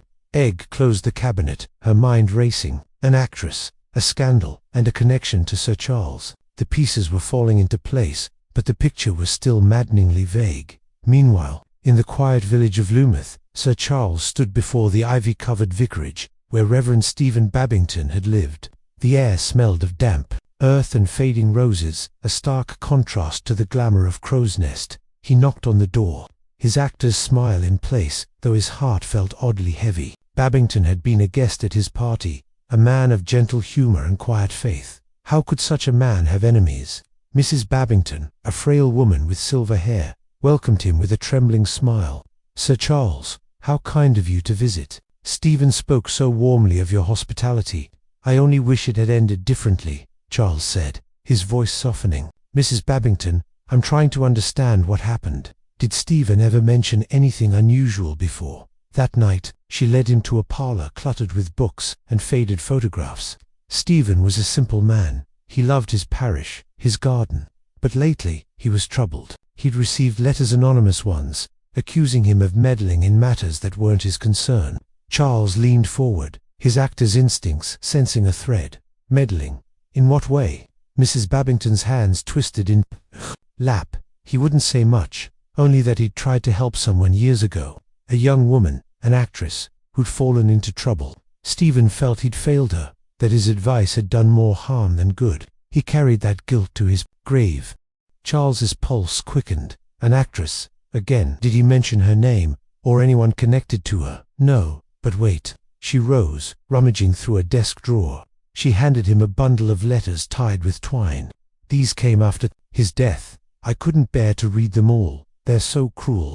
Charles untied the bundle, his eyes scanning the top letter. The handwriting was sharp, almost vicious. "You thought you could save her, but you ruined everything. Your piety was her poison." No signature, but the tone was personal, venomous. "May I borrow these?" he asked gently. Mrs. Babington nodded, tears in her eyes. "Find who did this, Sir Charles, for Stephen's sake." As he left the vicarage, the letters heavy in his pocket, Charles felt a chill. The actress, the scandal, could it be the same? Woman Egg was chasing. And how did Babington's quiet life intersect with Stranger's shadowy world?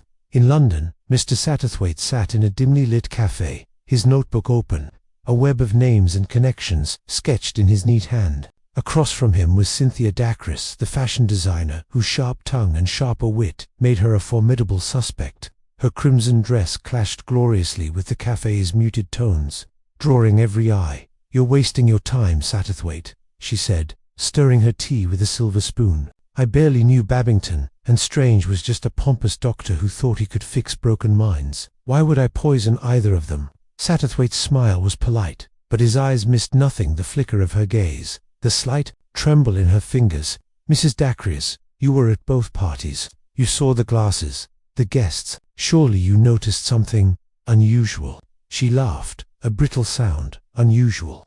Darling, everyone at those parties was playing a part. Charles with his grand gestures, Egg mooning over that Manders boy, even that mousy playwright, Muriel Wills, scribbling her little observations. If you want motives, look at my husband. Freddie's debts could sink a ship." Satterthwaite jotted a note. "Captain Freddie Dacres, a gambler with a charming smile and a desperate edge." "And Sir Bartholomew, did he ever counsel you or your husband?" Cynthia's eyes narrowed. Offered to fix Freddie's gambling habit. I told him to mind his own business. Strange had a knack for digging where he wasn't wanted. Probably why someone shut him up." Satterthwaite leaned back, his mind cataloguing her words. Cynthia was deflecting, but her mention of Stranger's meddling struck a chord. He thanked her and moved on to his next meeting with Oliver Manders, the young motorbike enthusiast whose brooding charm had caught Egg's eye. Manders met him in a smoky pub, his leather jacket scuffed, his eyes wary. "I don't know what you want from me, Satterthwaite," Manders said, nursing a pint. "I was at Crow's Nest, sure, but I barely spoke to Babington and Strange, never met him before Yorkshire." Satterthwaite's voice was gentle, probing. "Yet you were at both events, Mr. Manders, and I hear you owe money quite a lot to some unsavory types. Did Strange know about your debts?" Manders's jaw tightened. "You've been talking to Freddie Dacres, haven't you? Look, I'm not proud of my troubles, but I didn't kill anyone. Strange was nosy, always asking questions. Once, he cornered me about someone I knew, a long time ago. Said he'd treated her, that she was trouble. I told him to back off." Penn paused. Her, an actress? Perhaps Manders flushed, then looked away. "Yeah, maybe. I don't remember her name. It was years ago." He stood abruptly, tossing coins on the table. "I've got nothing else for you." As Manders stormed out, added a line to his web. Manders' connection to actors, Stranger's patient. The threads were multiplying, but the center of the web remained elusive. Back at Crow's Nest, Poirot sat alone in the library.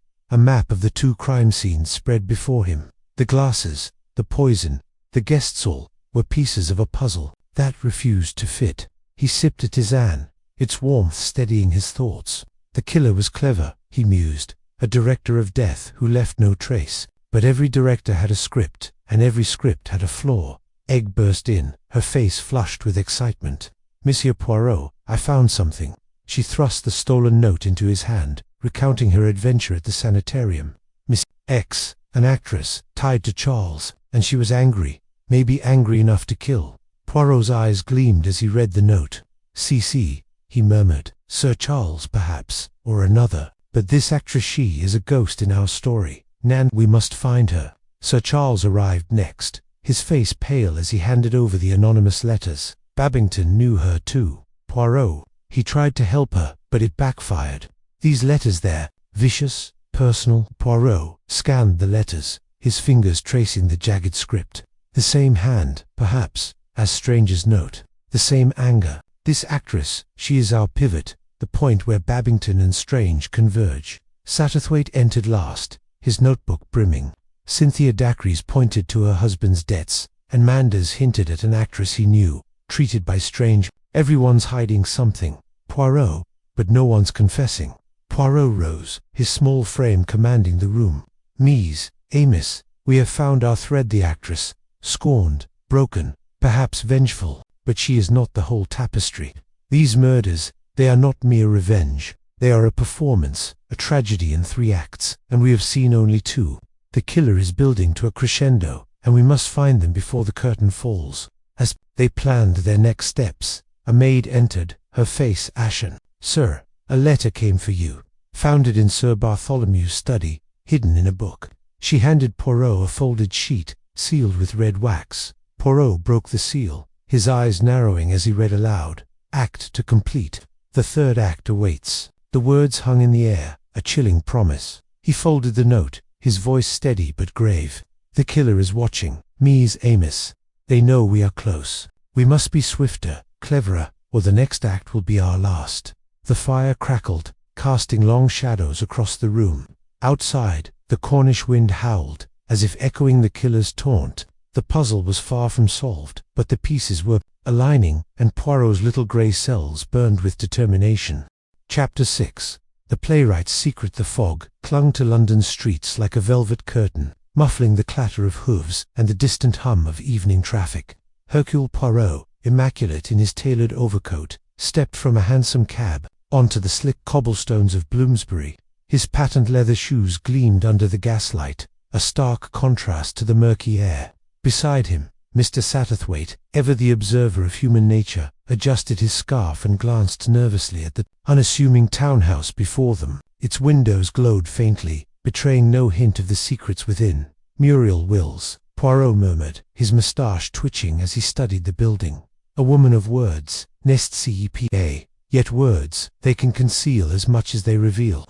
Sat nodded, his eyes darting to the brass plaque beside the door. "M. Wills, playwright." She was at both dinners. Poirot, quiet, watchful, like a cat at a mouse. "Do you really think she's involved?" Poirot's green eyes glinted. "I think, my friend, that those who observe in silence often see the most, and what they see, they may use. Come, let us discover what lies behind her curtain of reserve."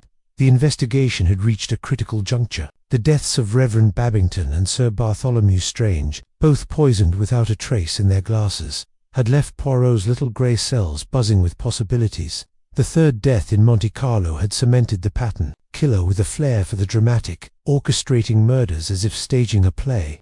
Muriel Wills, with her sharp intellect and theatrical background, had emerged as a figure of interest, especially after Egerton Gore's insistence that the playwright's cool demeanour hid something sinister. Inside the townhouse was a study in contrasts. The foyer was modest, with a faded Persian rug and a single gas lamp casting long shadows. Yet, as the maid led them upstairs, the air grew heavy with the scent of old books and ink, hinting at a mind absorbed in creation. Muriel Wills awaited them in her study, a room cluttered with manuscripts, playbills, and a typewriter perched precariously on a cluttered desk. She rose, her angular frame draped in a severe grey dress, her eyes sharp behind wire-rimmed spectacles. Monsieur Poirot, Mr. Satterthwaite, she said, her voice low and measured, like a stage direction spoken aloud. To what do I owe this unexpected visit? Poirot bowed slightly, his smile disarming.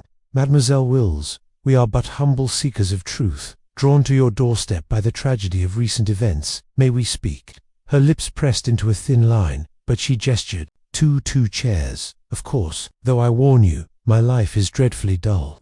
Plays, not poison, are my trade. Satterthwaite, ever sensitive to nuance, caught the faintest tremor in her voice. He sat, his fingers drumming lightly on his knee.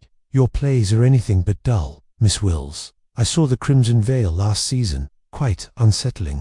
Muriel's eyes flickered with pride, or perhaps unease. You flatter me, but I suspect you're not here to discuss my work. Poirot leaned forward, his hands clasped.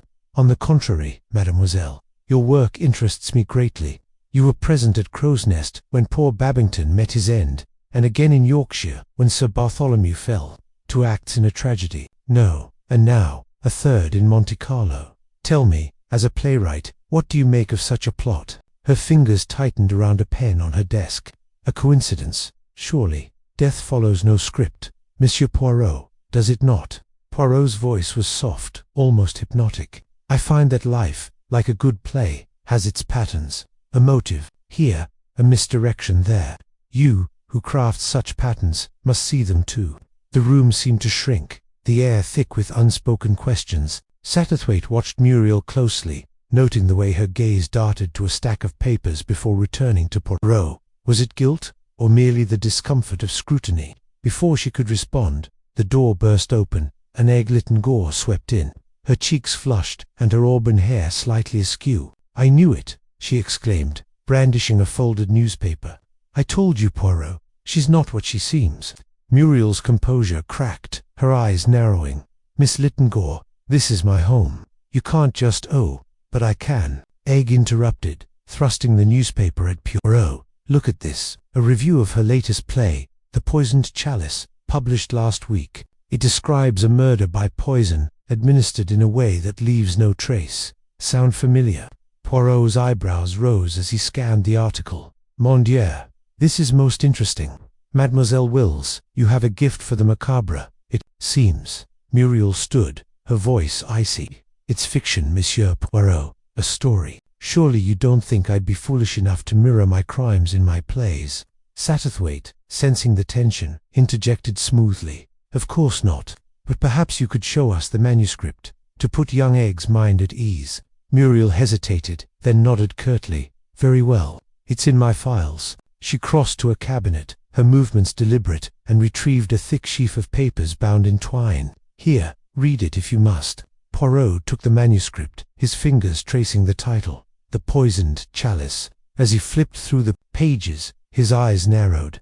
This scene, he said, tapping a page, describes a poison hidden in a cocktail, absorbed through the skin. A most ingenious method, Nan. Muriel's jaw tightened. As I said, fiction. Egg, undeterred, leaned forward. Then why were you so quiet at Crow's Nest, watching everyone, scribbling notes in that little book of yours? Were you studying us for your next play or your next murder? Enough, Muriel snapped, her composure fraying. I observe people. It's my profession. I don't kill them. Poirot raised a hand, silencing the room. Mademoiselle, I do not accuse, but I wonder why does your play mirror our tragedies so closely? And why, in Yorkshire, did you linger near the port decanter moments before Sir Bartholomew's death? Muriel's face paled, but she recovered quickly. I was admiring the crystal. It's antique, you know. As for my play, I draw inspiration from life. Poison is a classic device. You're seeing shadows where there are none. The conversation hung there, taut as a tightrope. Satterthwaite, sensing an opportunity, rose and wandered to the desk, his eyes scanning the clutter. A photograph caught his attention, half hidden beneath a pile of playbills. It showed a younger Muriel with a man whose face was strikingly familiar, Sir Charles Cartwright. Miss Wills, Satterthwaite said, holding up the photograph. This is Sir Charles, is it not? From some years ago. Muriel's breath caught, and for a moment, she seemed to shrink. Yes, she admitted. We worked together once. A brief collaboration. Egg's eyes widened. Collaboration, or something more. You were in love with him, weren't you? Miss Littengore. Muriel's voice was a whipcrack. You overstep. Poirot, however, was relentless. Mademoiselle, the heart, it can be a motive as powerful as greed or revenge. If Sir Charles broke your heart, perhaps you sought to rewrite the script of your pain. Muriel laughed, a brittle sound. You think I'd kill for a broken heart? You're as melodramatic as my plays. But Poirot was not swayed. He rose, pacing the room with the precision of a conductor. Let us consider, mise, amas, 3 deaths, each a performance. No poison in the glasses, yet poison in the victims. A killer who knows the stage, who knows how to direct attention. Mademoiselle Wills, your plays show a mind that understands such misdirection. The room fell silent, the weight of his words settling like dust. Muriel sat, her hands clasped tightly, her eyes fixed on Poirot. You have no proof, she said at last. Only suspicions. True, Poirot admitted, but suspicions, they are the seeds of truth. And I, Hercule Poirot, am a gardener of such seeds. Satterthwaite, ever the diplomat, softened the moment. Miss Wills, we only seek to understand. If you've nothing to hide, perhaps you could join us tomorrow. We're gathering the guests from Crow's Nest and Yorkshire to discuss the case. Your insights could be invaluable. Muriel hesitated, then nodded. Very well, but you'll find nothing in my cupboard but ink and paper. As they left, Egg whispered to Poirot, she's hiding something. I can feel it. Poirot's smile was enigmatic. And I, mademoiselle, intend to find out what. The next morning, London was a tapestry of grey, the sun struggling through clouds as thick as suspicion. Poirot, Satterthwaite, and Egg convened at Sir Charles's rented flat in Mayfair, a temporary base for their investigation. The actor, resplendent in a silk dressing gown, greeted them with his usual charm, though his eyes betrayed a flicker of unease. Muriel Wills, he said, pouring tea with theatrical flourish. A clever woman, but cold as a winter stage. You think she's our poisoner? Poirot sipped his tea, his expression unreadable. I think, Sir Charles, that she knows more than she tells. And you, mon ami, have a history with her. Tell me of it. Sir Charles sighed, sinking into an armchair. It was years ago, during my touring days. Muriel wrote a play for me, The Gilded Cage. We were close for a time, but it ended badly. She wanted more than I could give. I was young, ambitious. I broke it off. Egg's eyes flashed. And now she's killing people to get back at you. Sir Charles laughed, though it lacked conviction. Egg, my dear, you've been reading too many melodramas. Muriel's not the vengeful type.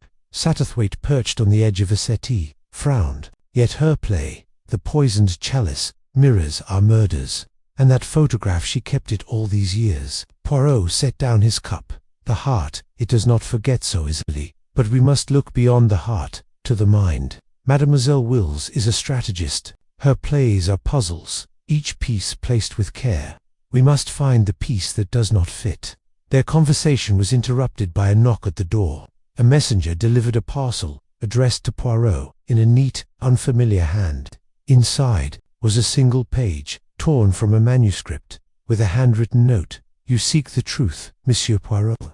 Look closer at the stage. Poirot's eyes narrowed as he read the page aloud. It was a scene from The Poisoned Chalice, describing a murder at a dinner party, the poison hidden in a ring worn by the host. The detail was chillingly precise, down to the victim's convulsions. Egg gasped. It's exactly like Babington's death. Sir Charles paled. Muriel sent this. The handwriting, Poirot said, is not hers, but it comes from someone who knows her work and our investigation.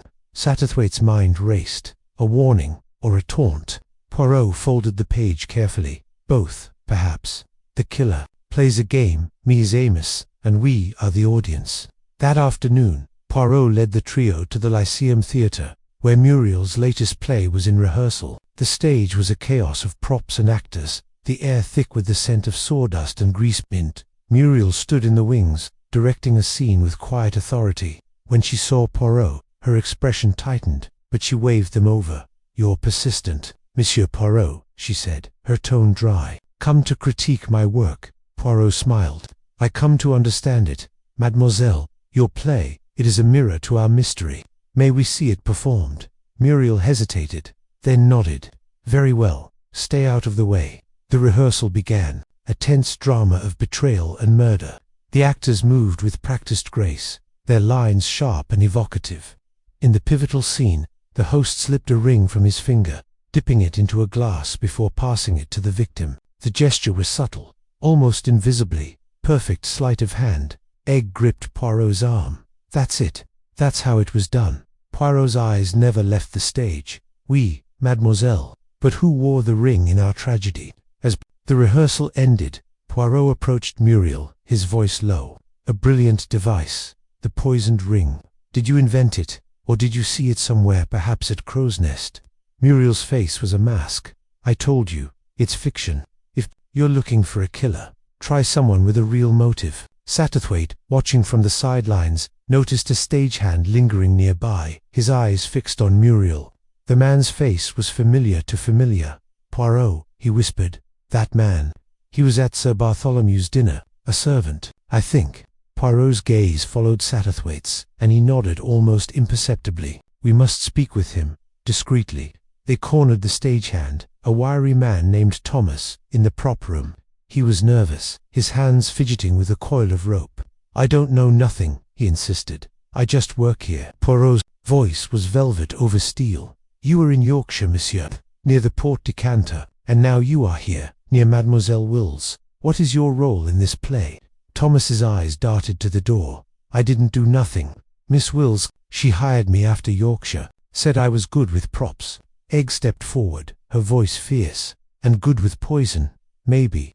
Before Thomas could respond, a crash echoed from the stage. They rushed out to find a sandbag fallen from the rigging, narrowly missing Muriel. She stood, pale but composed, brushing dust from her dress. An accident, she said, but her eyes met Poirot's, and something unspoken passed between them. That evening, back at Sir Charles's flat, the trio pored over their findings. The manuscript page, the poisoned ring, the stagehand's presence, it all pointed to a conspiracy larger than Muriel alone. Poirot paced, his mind a whirl of connections. The killer, he said at last, is not one person, but two, a playwright and an actor, working together. The playwright crafts the plan, the actor executes it. Mademoiselle Wills, she writes the script, but who is her leading man? Egg's eyes widened. Thomas, perhaps, Poirot said, or perhaps someone closer to the stage. Sir Charles, tell me, did you ever act in The Poisoned Chalice? Sir Charles laughed, but it was strained. No, Poirot, Muriel's plays are too dark for my taste. Satterthwaite, ever observant, caught the flicker of doubt in Sir Charles's eyes. But you knew her methods, he said softly. You were at all 3 dinners. The room fell silent, the accusation hanging like a spotlight. Sir Charles rose, his face a mask of indignation. You can't seriously think. Poirot raised a hand. I think only what the evidence allows, mon ami. And the evidence, it points to a performance. Tomorrow, we gather all the players. The killer will reveal themselves, whether they wish to or not.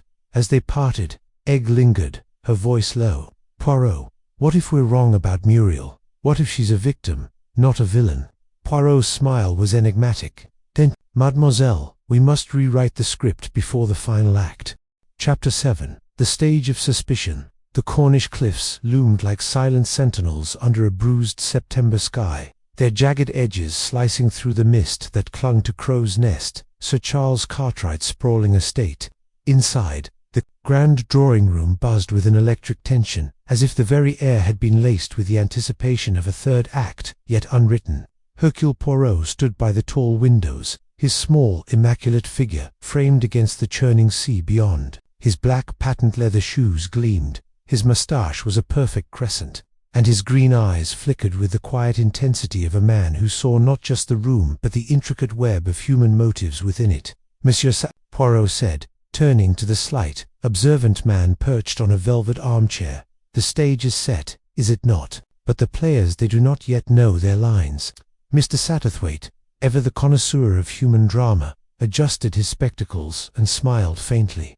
Indeed, Poirot, but I fear one of them knows the script all too well and means to rewrite it with blood. Beside them, Hermione Egerton Gore paced like a caged panther, her auburn curls bouncing with each restless step. Her emerald dress swished, a stark contrast to the somber mood. It's maddening, she burst out, her voice sharp with frustration. 2 men dead, a butler vanished, and we're no closer to the truth. Poirot, You must see something we don't." Poirot's lips twitched, not quite a smile. "Mademoiselle, the little grey cells, they work tirelessly. But the truth, it hides behind a curtain of deception. We must draw it back carefully."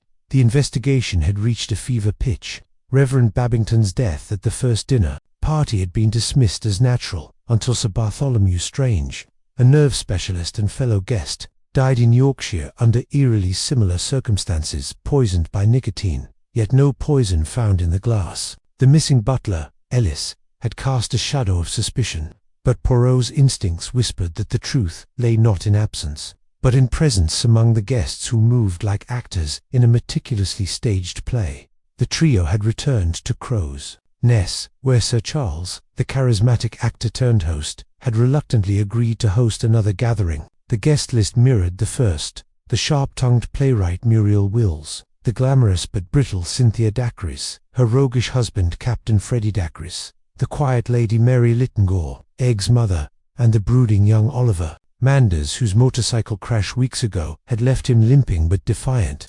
Each carried secrets, and Poirot sensed the killer was among them, watching, waiting.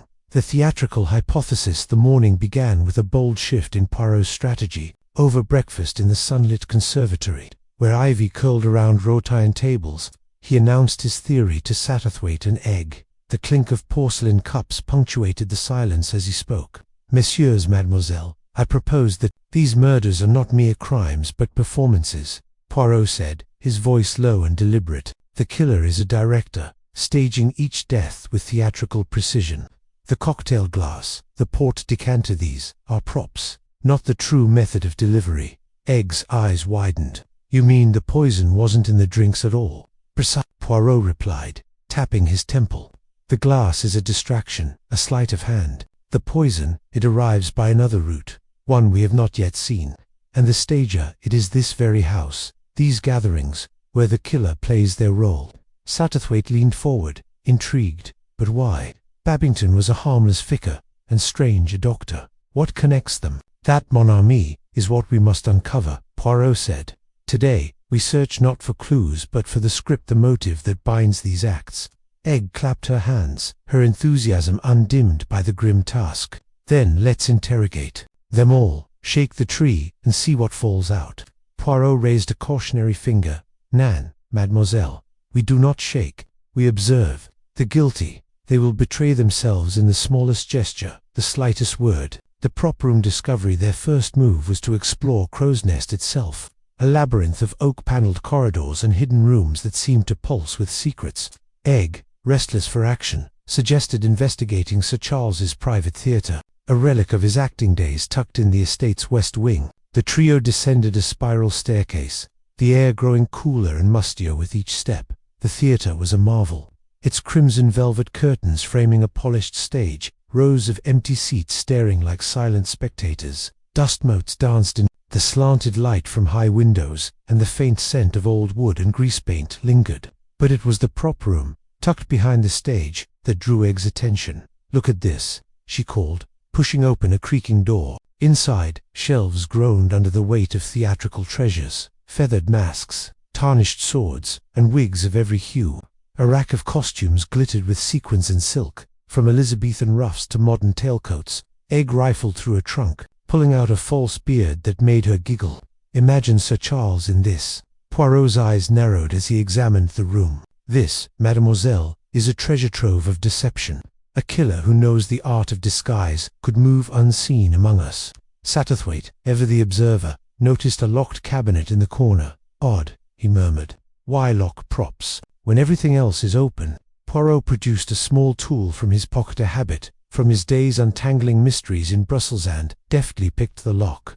Inside, they found a collection of theatrical makeup, powders, creams, and, curiously, a vial of clear liquid labeled stage effect. Poirot held it to the light, his expression unreadable. "Stage effect," he mused, "or something more sinister. We must have this analyzed." Egg's face paled. "You think it's poison?" "I think, mademoiselle, that nothing in this house is as it seems," Poirot replied. He pocketed the vial, his mind already racing. A dangerous encounter as they emerged from the theatre. The day took a perilous turn. Oliver Manders, Egg's friend and a guest at both fatal parties, was crossing the lawn, his limp more pronounced after his recent accident. He carried a leather satchel, his dark eyes darting nervously. Egg waved him over, but before he could reach them, a sharp crack split the air. A flower pot shattered on the flagstones mere feet from Oliver, shards flying like shrapnel. Egg screamed, and Satterthwaite pulled her back as Poirot scanned the upper windows. A curtain twitched, but no figure appeared. "Mon Dieu!" Poirot exclaimed, rushing to Oliver, who stood frozen, his face ashen. "Monsieur Manders, are you harmed?" Oliver shook his head, but his voice trembled. "Someone's trying to kill me, aren't they? First the crash, now this." Poirot's gaze was steely. "Or to warn you, monsieur, what do you know that makes you a target?" Oliver clutched his satchel, his knuckles white. I saw something at Stranger's party, in Yorkshire. Someone tampering with the decanter, but I couldn't be sure who." Egg seized his arm. "Why, didn't you say anything?" "I wasn't sure," Oliver protested. "It was dark, and I'd had a few drinks. I thought I imagined it." Poirot's mustache twitched.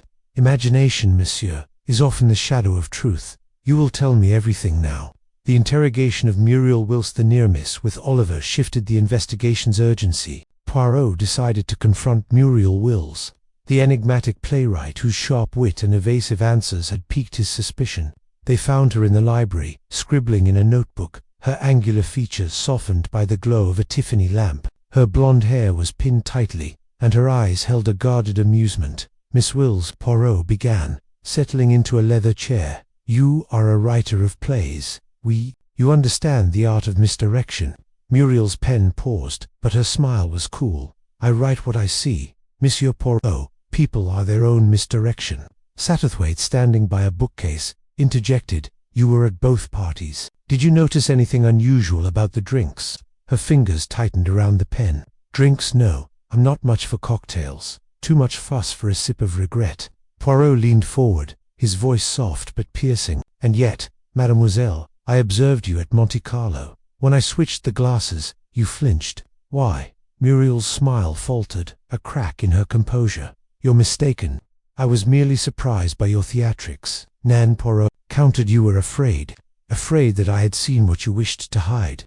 The room grew heavy with silence. Egg, unable to contain herself, blurted, "What do you know about Ellis, or the poison?"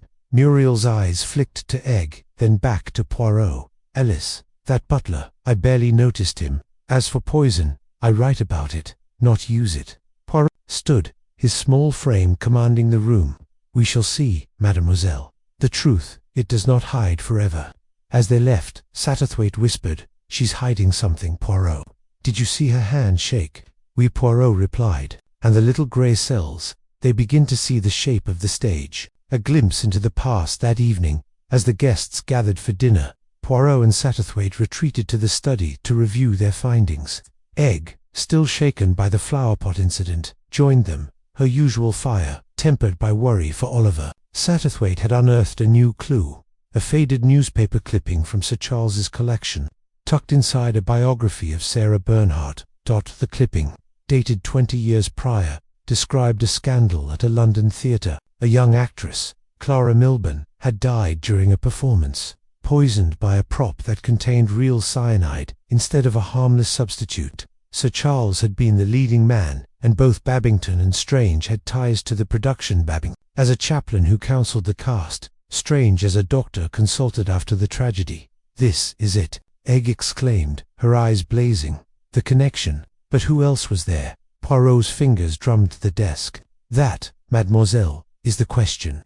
The killer seeks to erase this past. But why now? And why these men?" Satterthwaite frowned. "Could Sir Charles be involved? He's at the centre of it all." Poirot shook his head. "Nan, mon ami, Sir Charles is too obvious. The killer is subtler, a shadow behind the spotlight." The night's climax as dinner unfolded in the opulent dining room. The atmosphere crackled with unease. Sir Charles, ever the consummate host, regaled the guests with tales of his stage days, but his laughter rang hollow. Cynthia Dacre sipped her wine with a brittle smile, while Freddie Dacre glowered at Oliver, who sat clutching his satchel as if it were a lifeline. Lady Mary, serene but watchful, kept a protective eye on Egg. Muriel Wills scribbled notes. her gaze darting between faces. Poirot, seated at the head of the table, observed in silence, his mind a whirl of deductions. Then, as dessert was served, pears in a ruby-red saucer, commotion erupted. Freddie Dacres leaped to his feet, accusing Oliver of spreading lies about him in Yorkshire. "You saw me near the decanter, didn't you?" Freddie snarled, "trying to pin this on me." Oliver stood, his limp forgotten in his anger. "I saw someone, and if it was you, you'd better explain." Egg grabbed Oliver's arm, but before she could speak, Cynthia Dacres hurled her glass to the floor, shattering it. "Enough," she cried. "This is madness. We're all suspects in your little game, Poirot." The room froze. Poirot rose, his voice calm but commanding. "Mesdames et messieurs, this is no game. A killer sits among us, and they play a part. But I, Hercule Poirot, see through the mask." He paused, letting the words sink in. "Tonight, we have learned much. A prop room of disguises, a vial of mystery, a near-fatal warning.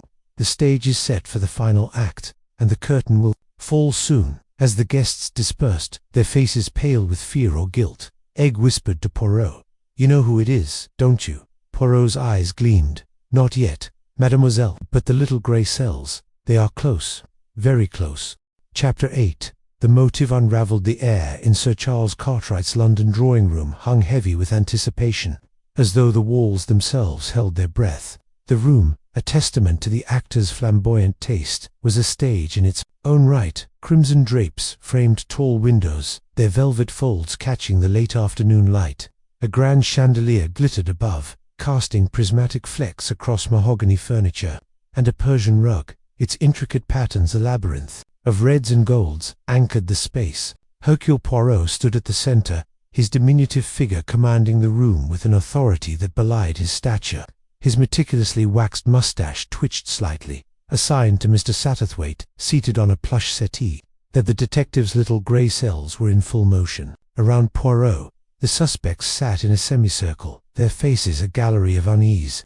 Sir Charles, resplendent in a tailored velvet jacket, lounged in an armchair, one leg crossed over the other, his smile a mask of nonchalance. Hermione, Egg Littengore, perched on the edge of her seat, her auburn curls framing a face pale with worry, her fingers twisting a silk handkerchief. Muriel Wills, the playwright, with a penchant for oversized spectacles, scribbled furiously in a notebook, her movements sharp and deliberate. Captain Freddie Dacres, his military bearing softened by a rumpled shirt and a glass of whiskey, leaned against the mantelpiece, his eyes darting to the door as if plotting an escape. Lady Mary Littengore, Egg's mother, sat with poised dignity, her silver hair gleaming under the chandelier, though her clasped hands betrayed a tremor. And Angela Sutcliffe, the glamorous actress, toyed with a pearl necklace, her laughter bright but brittle. Poirot cleared his throat, a small sound that silenced the room's murmurs. "Mesdames et messieurs," he began, his voice a velvet blade, "we gather here to unravel the tapestry of death that has been woven around us. Stephen Babington, Sir Bartholomew Strange, and Madame Cynthia Denby have been extinguished, and the thread that binds them is no accident. Nan, it is murder, most cunning and deliberate." A gasp rippled through the room. Egg's handkerchief slipped to the floor, and Sir Charles's smile faltered, though he quickly recovered, raising an eyebrow. "Murder, Poirot. You've a flair for the dramatic, I'll give you that. But how can you be sure? No poison was found in poor Babington's glass, nor in Tolly's port." Poirot's eyes gleamed. "Precisement, Sir Charles. The absence of poison in the glass is the very key to the mystery. But let us proceed with order and method. I shall reconstruct the crimes, and you, my friends, shall listen, and perhaps one of you shall betray yourself." Satterthwaite leaned forward, his sharp eyes scanning the group. He had seen Poirot in action before, but the detective's calm certainty always sent a thrill through him. The room felt like a theatre, the suspects actors in a play directed by Poirot's unerring intellect. Act 1. The method revealed. Poirot paced slowly, his polished shoes silent on the rug. "First, we consider the method. Reverend Babington, at Crow's Nest, sips his martini and dies. Sir Bartholomew, at Melfort Abbey, drinks his port and collapses. Madame Denby, in Monte Carlo, tastes her champagne and meets her end. In each case, the glass yields no trace of poison." "Impossible, you say? Nan, it is ingenious." He paused, turning to face the group, his hands clasped behind his back. The poison, Ms. Amos, was not in the drink itself but on the glass. A thin coating of nicotine, applied with the precision of an artist, clung to the rim. When the lips touched the glass, the poison entered the body not through swallowing, but through absorption. A sleight of hand, a trick worthy of the stage. Muriel Wills's pen froze mid-scratch, her spectacles slipping down her nose. Nicotine, but that's absurd. You'd need a chemist's skill to apply it so precisely. Poirot tilted his head, his gaze piercing. Or the skill of one accustomed to precision, Mademoiselle Wills. A playwright, perhaps, who knows the timing of every cue, every gesture. Muriel flushed, her lips tightening, but she said nothing, resuming her scribbling with exaggerated focus. Sir Charles chuckled, a rich, theatrical sound. Bravo, Poirot, you've turned our glasses into murder weapons. But where's the proof? Poirot raised a finger. The proof, Sir Charles, lies in the details. At Crow's Nest, I observed the butler, Ellis, polishing the glasses with unusual care before serving. In Yorkshire, a servant reported a similar diligence by a temporary footman, Ellis again, under a different name. And in Monte Carlo, a waiter, unknown to the staff, handled Madame Denby's flute. Always the same pattern, a glass prepared, a victim chosen. Captain Dacre slammed his glass on the mantelpiece, amber liquid sloshing. Ellis, that shadowy fellow who vanished. You're saying he's the killer? Poirot's smile was enigmatic. Patience, Captain. Ellis is a piece of the puzzle, but not the whole picture. Let us move to the second act. Act 2. The web of motives. Poirot turned to a small table where a silver tray held a single cocktail glass, its rim catching the light. He lifted it, holding it aloft like a prop. This glass, Ms. Amos, is a mirror of motive. Why these victims? Why Babington, a humble vicar? Why Strange, a nerve specialist? Why Denby, a socialite? The answer lies in a story buried in the past, a theatrical scandal, a tragedy that left scars. Lady Mary's hands tightened, her voice soft but firm. A scandal, Monsieur Poirot. What are you implying? Poirot's eyes softened, but his voice remained steady. In 1905, an actress named Eleanor Voss was disgraced after a play in London ended in catastrophe. A fire, blamed on her negligence, killed a young actor. Eleanor vanished, her career ruined, but she left behind a secret, a child, born in secrecy, whose inheritance was hidden in a trust. Babington, Strange, and Denby were all connected to that trust. Babington as the clergyman who witnessed its creation, Strange as the doctor who cared for Eleanor, and Denby as the executor who controlled the funds. Egg's eyes widened, her voice trembling. A child, an inheritance. But how does this lead to murder? Poirot's gaze swept the room. The child, now grown, seeks the fortune or perhaps revenge for the mother's ruin. The victims were obstacles, their knowledge a threat, and so they were removed, one by one, with the elegance of a well-rehearsed script. Angela Sutcliffe's pearls clicked as she leaned forward, her voice husky.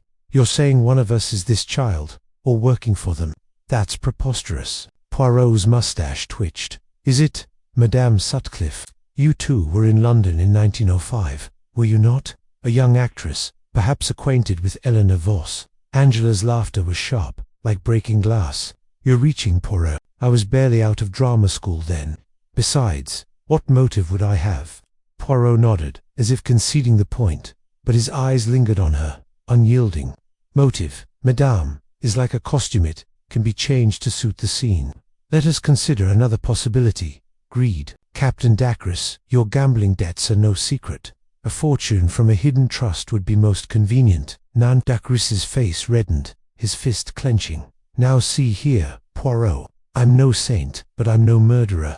I wouldn't know nicotine from nutmeg. Poirot raised a hand, silencing him.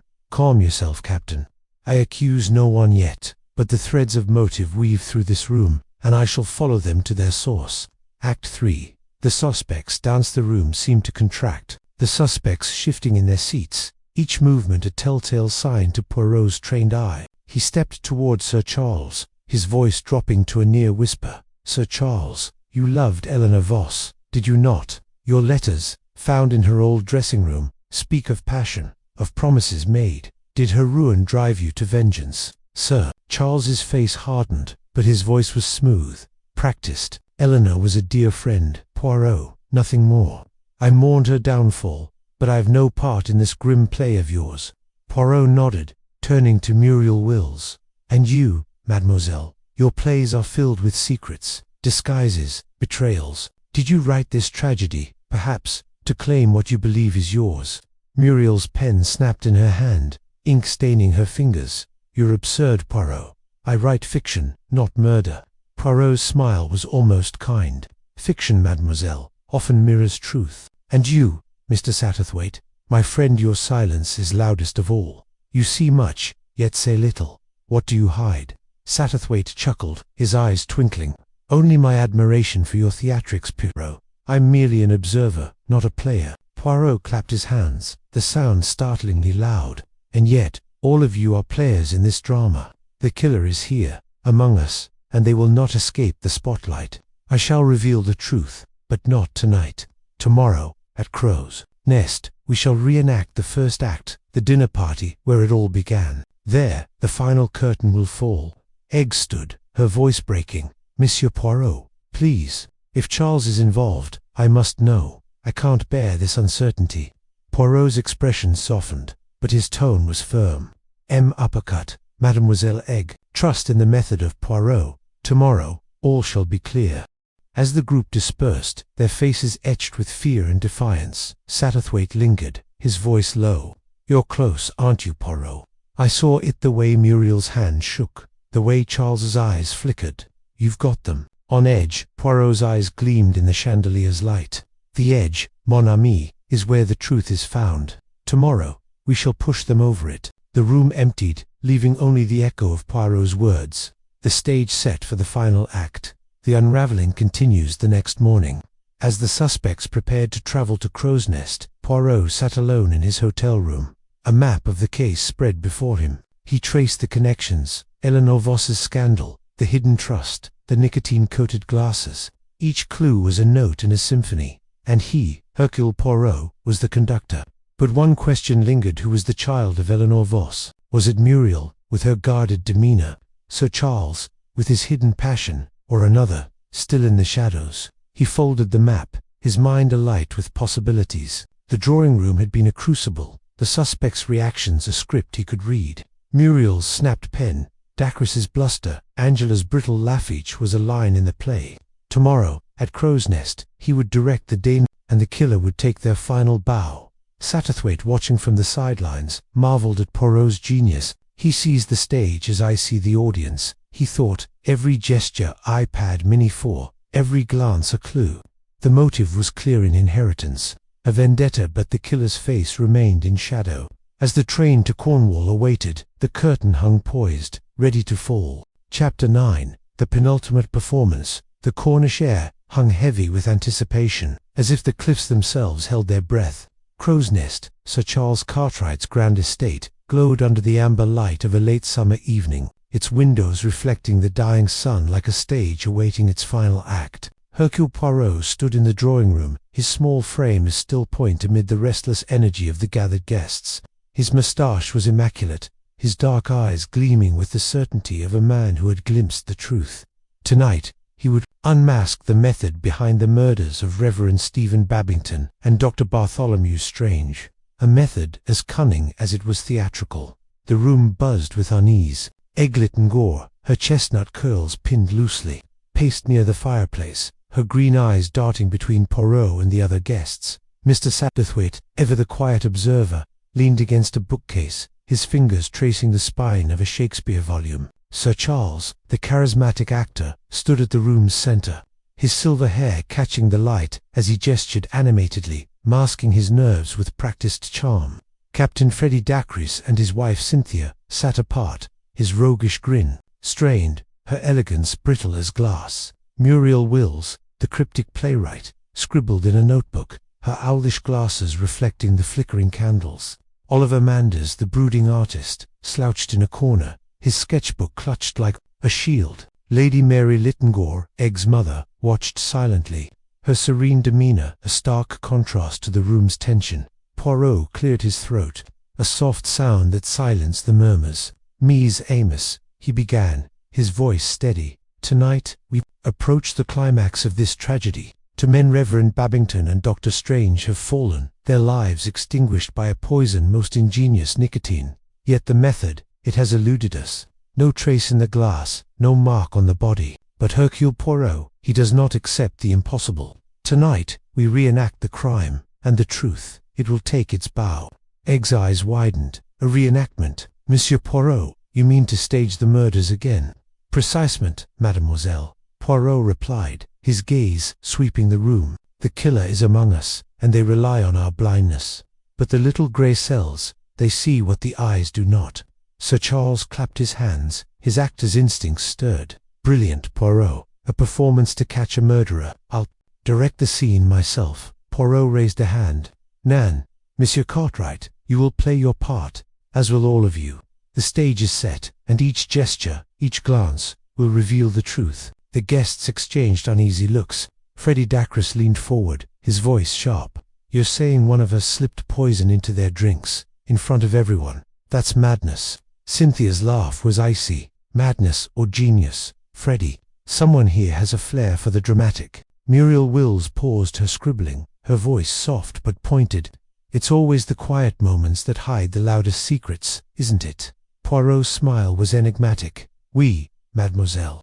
And tonight, we shall make those secrets sing. He directed the guests to the dining room, where the table was set as it had been on the night of Babington's death. Crystal goblets, silver candelabras, and a centerpiece of crimson roses. A tray of martini glasses stood ready, filled with water to simulate the fatal drinks. Poirot had ensured no poison could taint this performance, but the atmosphere was electric with dread. Each of you, Poirot instructed, will take your place as you did that night. Monsieur Satterthwaite, you were here, near the window. Mademoiselle Egg, beside Sir Charles. Monsieur Dacres, you stood by the tray. Oui, and Madame Dacres, you were close to the Reverend. The guests complied, their movements stiff, as if stepping into a play they feared to perform. Poirot positioned himself at the table's head, his eyes scanning every detail. We begin with the toast. Monsieur Cartwright, if you please. Sir Charles raised his glass, his voice resonant, but tinged with unease. To friendship, to life. The others echoed, their glasses clinking. The sound sharp in the silent room. Poirot watched, his mind a whirl of calculations. He noted Freddie Dacres's quick fingers, Cynthia's poised stillness, Muriel's subtle shift toward the tray. Oliver Manders hesitated, his glass trembling, while Egg's gaze flicked to Sir Charles, her admiration clouded by doubt. Lady Mary's hands were clasped tightly, her knuckles white. Now, Poirot said, we move to the moment of the Reverend's collapse. Monsieur Satterthwaite, you observed the glass being refilled. By whom? Satterthwaite frowned, his memory straining. It was unclear. Someone passed the tray, but the room was crowded. I thought it was the butler, Ellis. Poirot's eyes gleamed. Ellis, who vanished after Dr. Strange's death. A convenient suspect, none. But let us test the scene. He signaled a footman, hired for the evening, to circulate with the tray, mimicking the original night. The guests watched, their breaths shallow, as the footman paused near each. Poirot's gaze locked on Freddie Dacres, whose hand brushed the tray, then on Muriel, whose fingers lingered near a glass. Cynthia adjusted her shawl, her movement obscuring her husband's actions. Oliver Manders stepped back, his face pale. Stop. Poirot's voice cut through the tension. He pointed to the tray, where one glass stood slightly apart, its rim glistening faintly under the candlelight. Regard us. The glass, it is marked. Egg gasped, stepping closer. Marked? But how? Monsieur Poirot lifted the glass, his gloved fingers careful. A residue, invisible to the careless eye. Not in the liquid, but on the rim. The poison, it was applied with precision, a sleight of hand worthy of a conjurer. Sir Charles's face darkened. You mean someone smeared poison on the glass? In front of us all? Oui, Monsieur Poirot said. A trick of the stage, perfected by one who knows the art of misdirection. Freddie Dacres laughed, a harsh sound. That's impossible. We'd have seen it. You're grasping, Poirot. Cynthia's eyes narrowed. Unless it was done before. The tray was brought in. The butler, perhaps. Poirot shook his head. Ellis was a pawn, not the mastermind. The killer is here, among us, and their performance is flawless. Almost. Muriel Wills closed her notebook, her voice calm. A poisoned rim. Clever. It explains why no poison was found in the drink itself. But who had the opportunity? Poirot's gaze swept the room, lingering on Sir Charles. Opportunity, mademoiselle, is created. Let us continue the reenactment, this time for Dr. Strange's death. The scene shifted to a parlour, arranged to mimic Dr. Strange's Yorkshire estate. A decanter of port sat on a sideboard, glasses lined up like soldiers. Poirot directed the guests to their positions from that fateful night, their faces taut with apprehension. Dr. Strange drank port, and again, nicotine was the culprit. No poison in the glass, but the method, it is the same, Egg whispered. To Poirot it's like a play within a play. Whoever did this planned every detail. Poirot nodded. A director of death, mademoiselle, but even the greatest director leaves a trace. As the reenactment unfolded, Poirot orchestrated a deliberate pause, allowing the footman to pour the port. He watched as Sir Charles, ever the host, offered a glass to Oliver Manders, who refused with a nervous shake of his head. Cynthia accepted hers with a smile, her fingers brushing the rim. Freddie Dacres, however, hesitated, his eyes flicking to Poirot. Now Poirot clapped his hands, startling the group. He seized Cynthia's glass, holding it to the light. Another mark, Mies Amos. The rim, it betrays the killer's hand. Cynthia paled, her voice sharp. Are you accusing me, Monsieur Poirot? That's absurd. Freddie stepped forward, his jaw tight. Careful, Poirot. You're treading on dangerous ground. Poirot's smile was serene. The truth, Monsieur Dacres, is always dangerous. But let us consider, who among you is skilled in sleight of hand, who knows the art of distraction? Sir Charles laughed a touch too loud. You're looking at an actor, Poirot. We're all skilled in distraction. Perhaps said, but only one of you has the motive to orchestrate such a performance. The room fell silent, the weight of his words settling like dust. Egg's voice broke the quiet, trembling but firm. Monsieur Poirot, you know something. Tell us. Poirot raised a hand, his expression grave. Patience, mademoiselle. The evidence points to a mastermind, one who used the chaos of a party to strike. The poisoned rim, it is a trick learned from the stage, perfected over years, and the motive, it lies in the past, a secret buried but not forgotten. Mr. Satterthwaite stepped forward, his voice soft. You're close, aren't you, Poirot? I can see it in your eyes. Poirot nodded. Oui, Monsieur Satterthwaite, the puzzle is nearly complete. Tomorrow we gather once more, and the killer will face the final curtain. Lady Mary spoke for the first time, her voice steady. And if they strike again before then, Poirot's eyes gleamed. They will not, madame. Hercule Poirot is watching. The guests dispersed, their faces etched with fear and suspicion. Egg lingered, her voice a whisper. Monsieur Poirot, I'm scared. What if the killer knows you're close? Poirot placed a reassuring hand on her arm. Fear not, mademoiselle. The killer's performance is unraveling. Tomorrow, the truth will take center stage. As the room emptied, Poirot stood alone, the candlelight casting long shadows. The sea roared beyond the cliffs, a reminder of the stakes. The method was clear, the motive within reach. The stage was set for the final act, and Poirot's little grey cells were ready to unmask the murderer. Chapter 10. The final curtain. The Cornish dawn crept over the cliff-top manor, its golden fingers probing the mist that clung to Sir Charles Cartwright's estate like a mourner's veil. The air was heavy with the tang of salt and the promise of revelation. Hercule Poirot stood at the edge of the terrace, his small, fastidious figure silhouetted against the rising sun. His hands, clasped behind his back, betrayed no tremor, but his eyes, those sharp, green-grey orbs, gleamed with the certainty of a man who had unraveled the threads of a tapestry woven with deceit. Today, the curtain would fall on the tragedy that had claimed Reverend Babington and Sir Bartholomew Strange. Today, the killer would face the spotlight. Inside. The drawing-room buzzed with a nervous energy that crackled like static before a storm. The guests, summoned by Poirot's imperious command, milled about in uneasy clusters. Eglitton Gore, her auburn curls slightly askew, clutched a teacup as though it were an anchor. Her eyes darted toward Sir Charles, who stood by the fireplace, his actor's poise unshaken, a faint smile playing on his lips. Mr. Satterthwaite, ever the observer, perched on a velvet ottoman, his thin fingers tracing the rim of his spectacles. Captain Dacres and his wife Cynthia, their faces taut with mutual distrust, lingered near the French windows, while Muriel Wills, the sharp-witted playwright, scribbled in a notebook, her pen scratching like a conspirator's whisper. The other guests, Lady Mary Lytton Gore, Oliver Manders, and a scattering of minor players in this grim drama, filled the room with murmurs and sidelong glances. Poirot entered with a measured stride, his patent leather shoes clicking on the polished floor. He wore a charcoal suit, immaculate as always, with a crimson pocket square that seemed to pulse with quiet defiance.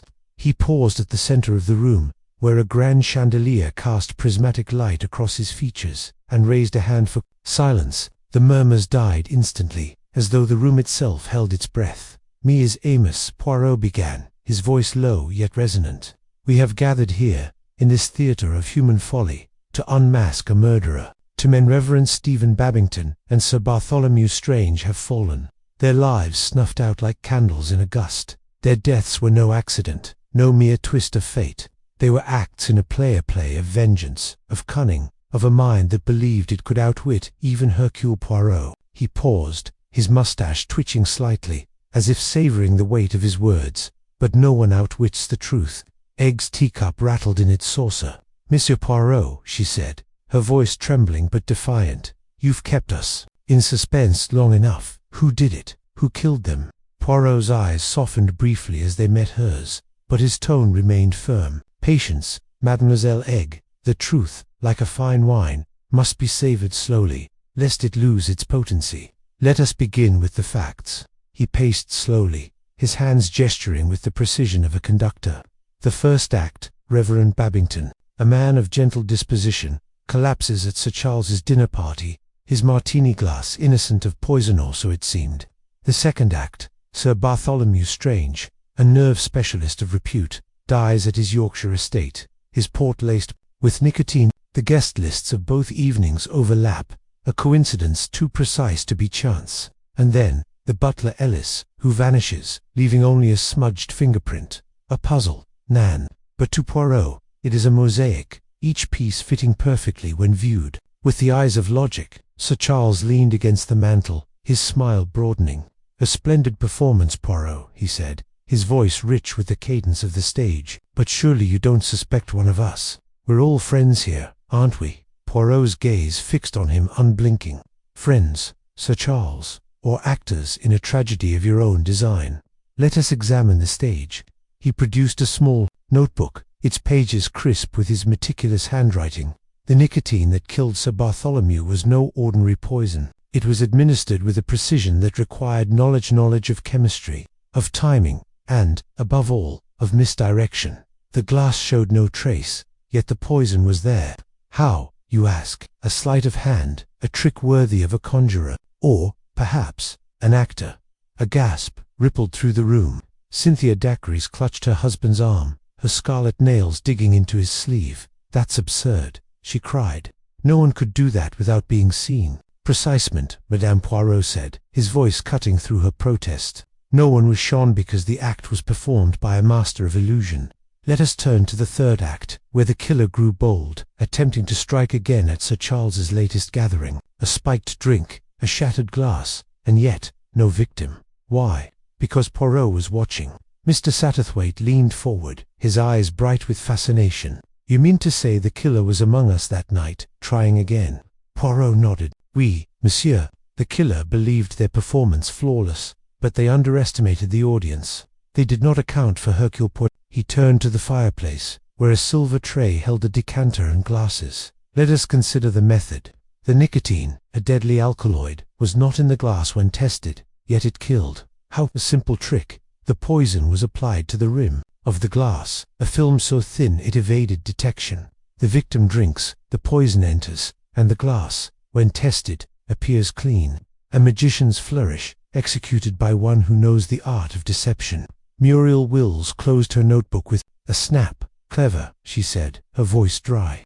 "But that doesn't tell us who. Anyone could have tampered with the glass vermont." Poirot's eyes gleamed. "But not anyone could have known the precise moment to act, the precise guest to target. Let us turn to motive. Reverend Babington and Sir Bartholomew shared a connection, a theatrical troupe, long disbanded, marred by scandal. A troupe led by none other than our host, Sir Charles Cartwright." The room froze. Sir Charles's smile faltered, then returned, brighter than before. "Really, Poirot," he said, chuckling, "you're spinning quite the tale. I was their friend, not their enemy. Friend. Poirot's voice was soft, but it carried the weight of a guillotine, or the architect of their ruin. The diary, Sir Charles, your diary, found in your study tells a different story. It speaks of a young actress, Margaret de Rochbridge, whose career you destroyed when you sabotaged her performance, leading to her disgrace and disappearance. Babington and Strange knew of your betrayal. They were witnesses to your past. Were they not? Egg's teacup slipped from her hands, shattering on the floor. No, she whispered, her eyes wide with horror. It can't be. Charles, tell him it's not true. Sir Charles spread his hands, his expression one of wounded innocence. My dear Egg, it's a fabrication. Poirot, you've let your imagination run wild. Poirot stepped closer, his voice rising like a crescendo. Imagination? Non, monsieur. Evidence. The diary details your guilt, your fear that Babington and Strange would expose you. You, a man of the stage, who lives for applause, could not bear the shadow of shame. So you devised a performance, a triple act of murder. Babington, a test of your method. Strange, a necessity to silence his suspicions. And the third, a desperate attempt to tie loose ends, foiled only by my intervention. Captain Dacre stood, his face flushed. This is madness. Charles, a murderer. He's a gentleman, a star. A star, Poirot echoed, who craved the spotlight so fiercely he would kill to keep it. The butler, Ellis, who never existed, was you, Sir Charles, in disguise. The fingerprint on the glass. A deliberate plant, smudged to suggest a phantom. The costume in the hidden passage. Yours, used to impersonate a servant no one would miss. And the nicotine procured through your connections, applied with the dexterity of a man who has played 1,000 roles. Egg staggered to her feet, her face pale. Charles, she said, her voice breaking, tell me it's a lie. Tell me you didn't do this. Sir Charles's eyes met hers, and for a moment, the mask slipped. A flicker of something regret, perhaps all defiance crossed his face. Then he laughed, a rich theatrical sound that echoed in the silent room. Brava, Poirot, he said, clapping slowly. A magnificent performance. But you've miscast the villain. I'm no murderer. Poirot's smile was cold. You deny it. Then explain the diary, the costume. The nicotine vial found in your gardener vial, Cynthia Dacre's admitted to planting, but only at your behest, to shift suspicion to her husband. Explain the coded message in the old script, directing us to your past. Explain the sleight of hand, practiced in your study, where I found traces of nicotine on your gloves. Sir Charles's laughter died. His eyes, so often warm with charm, turned hard as flint. You're clever, Poirot, he said softly. Too clever. But you have no proof. Proof. Poirot's voice was a whip-crack. I have the testimony of your own actions.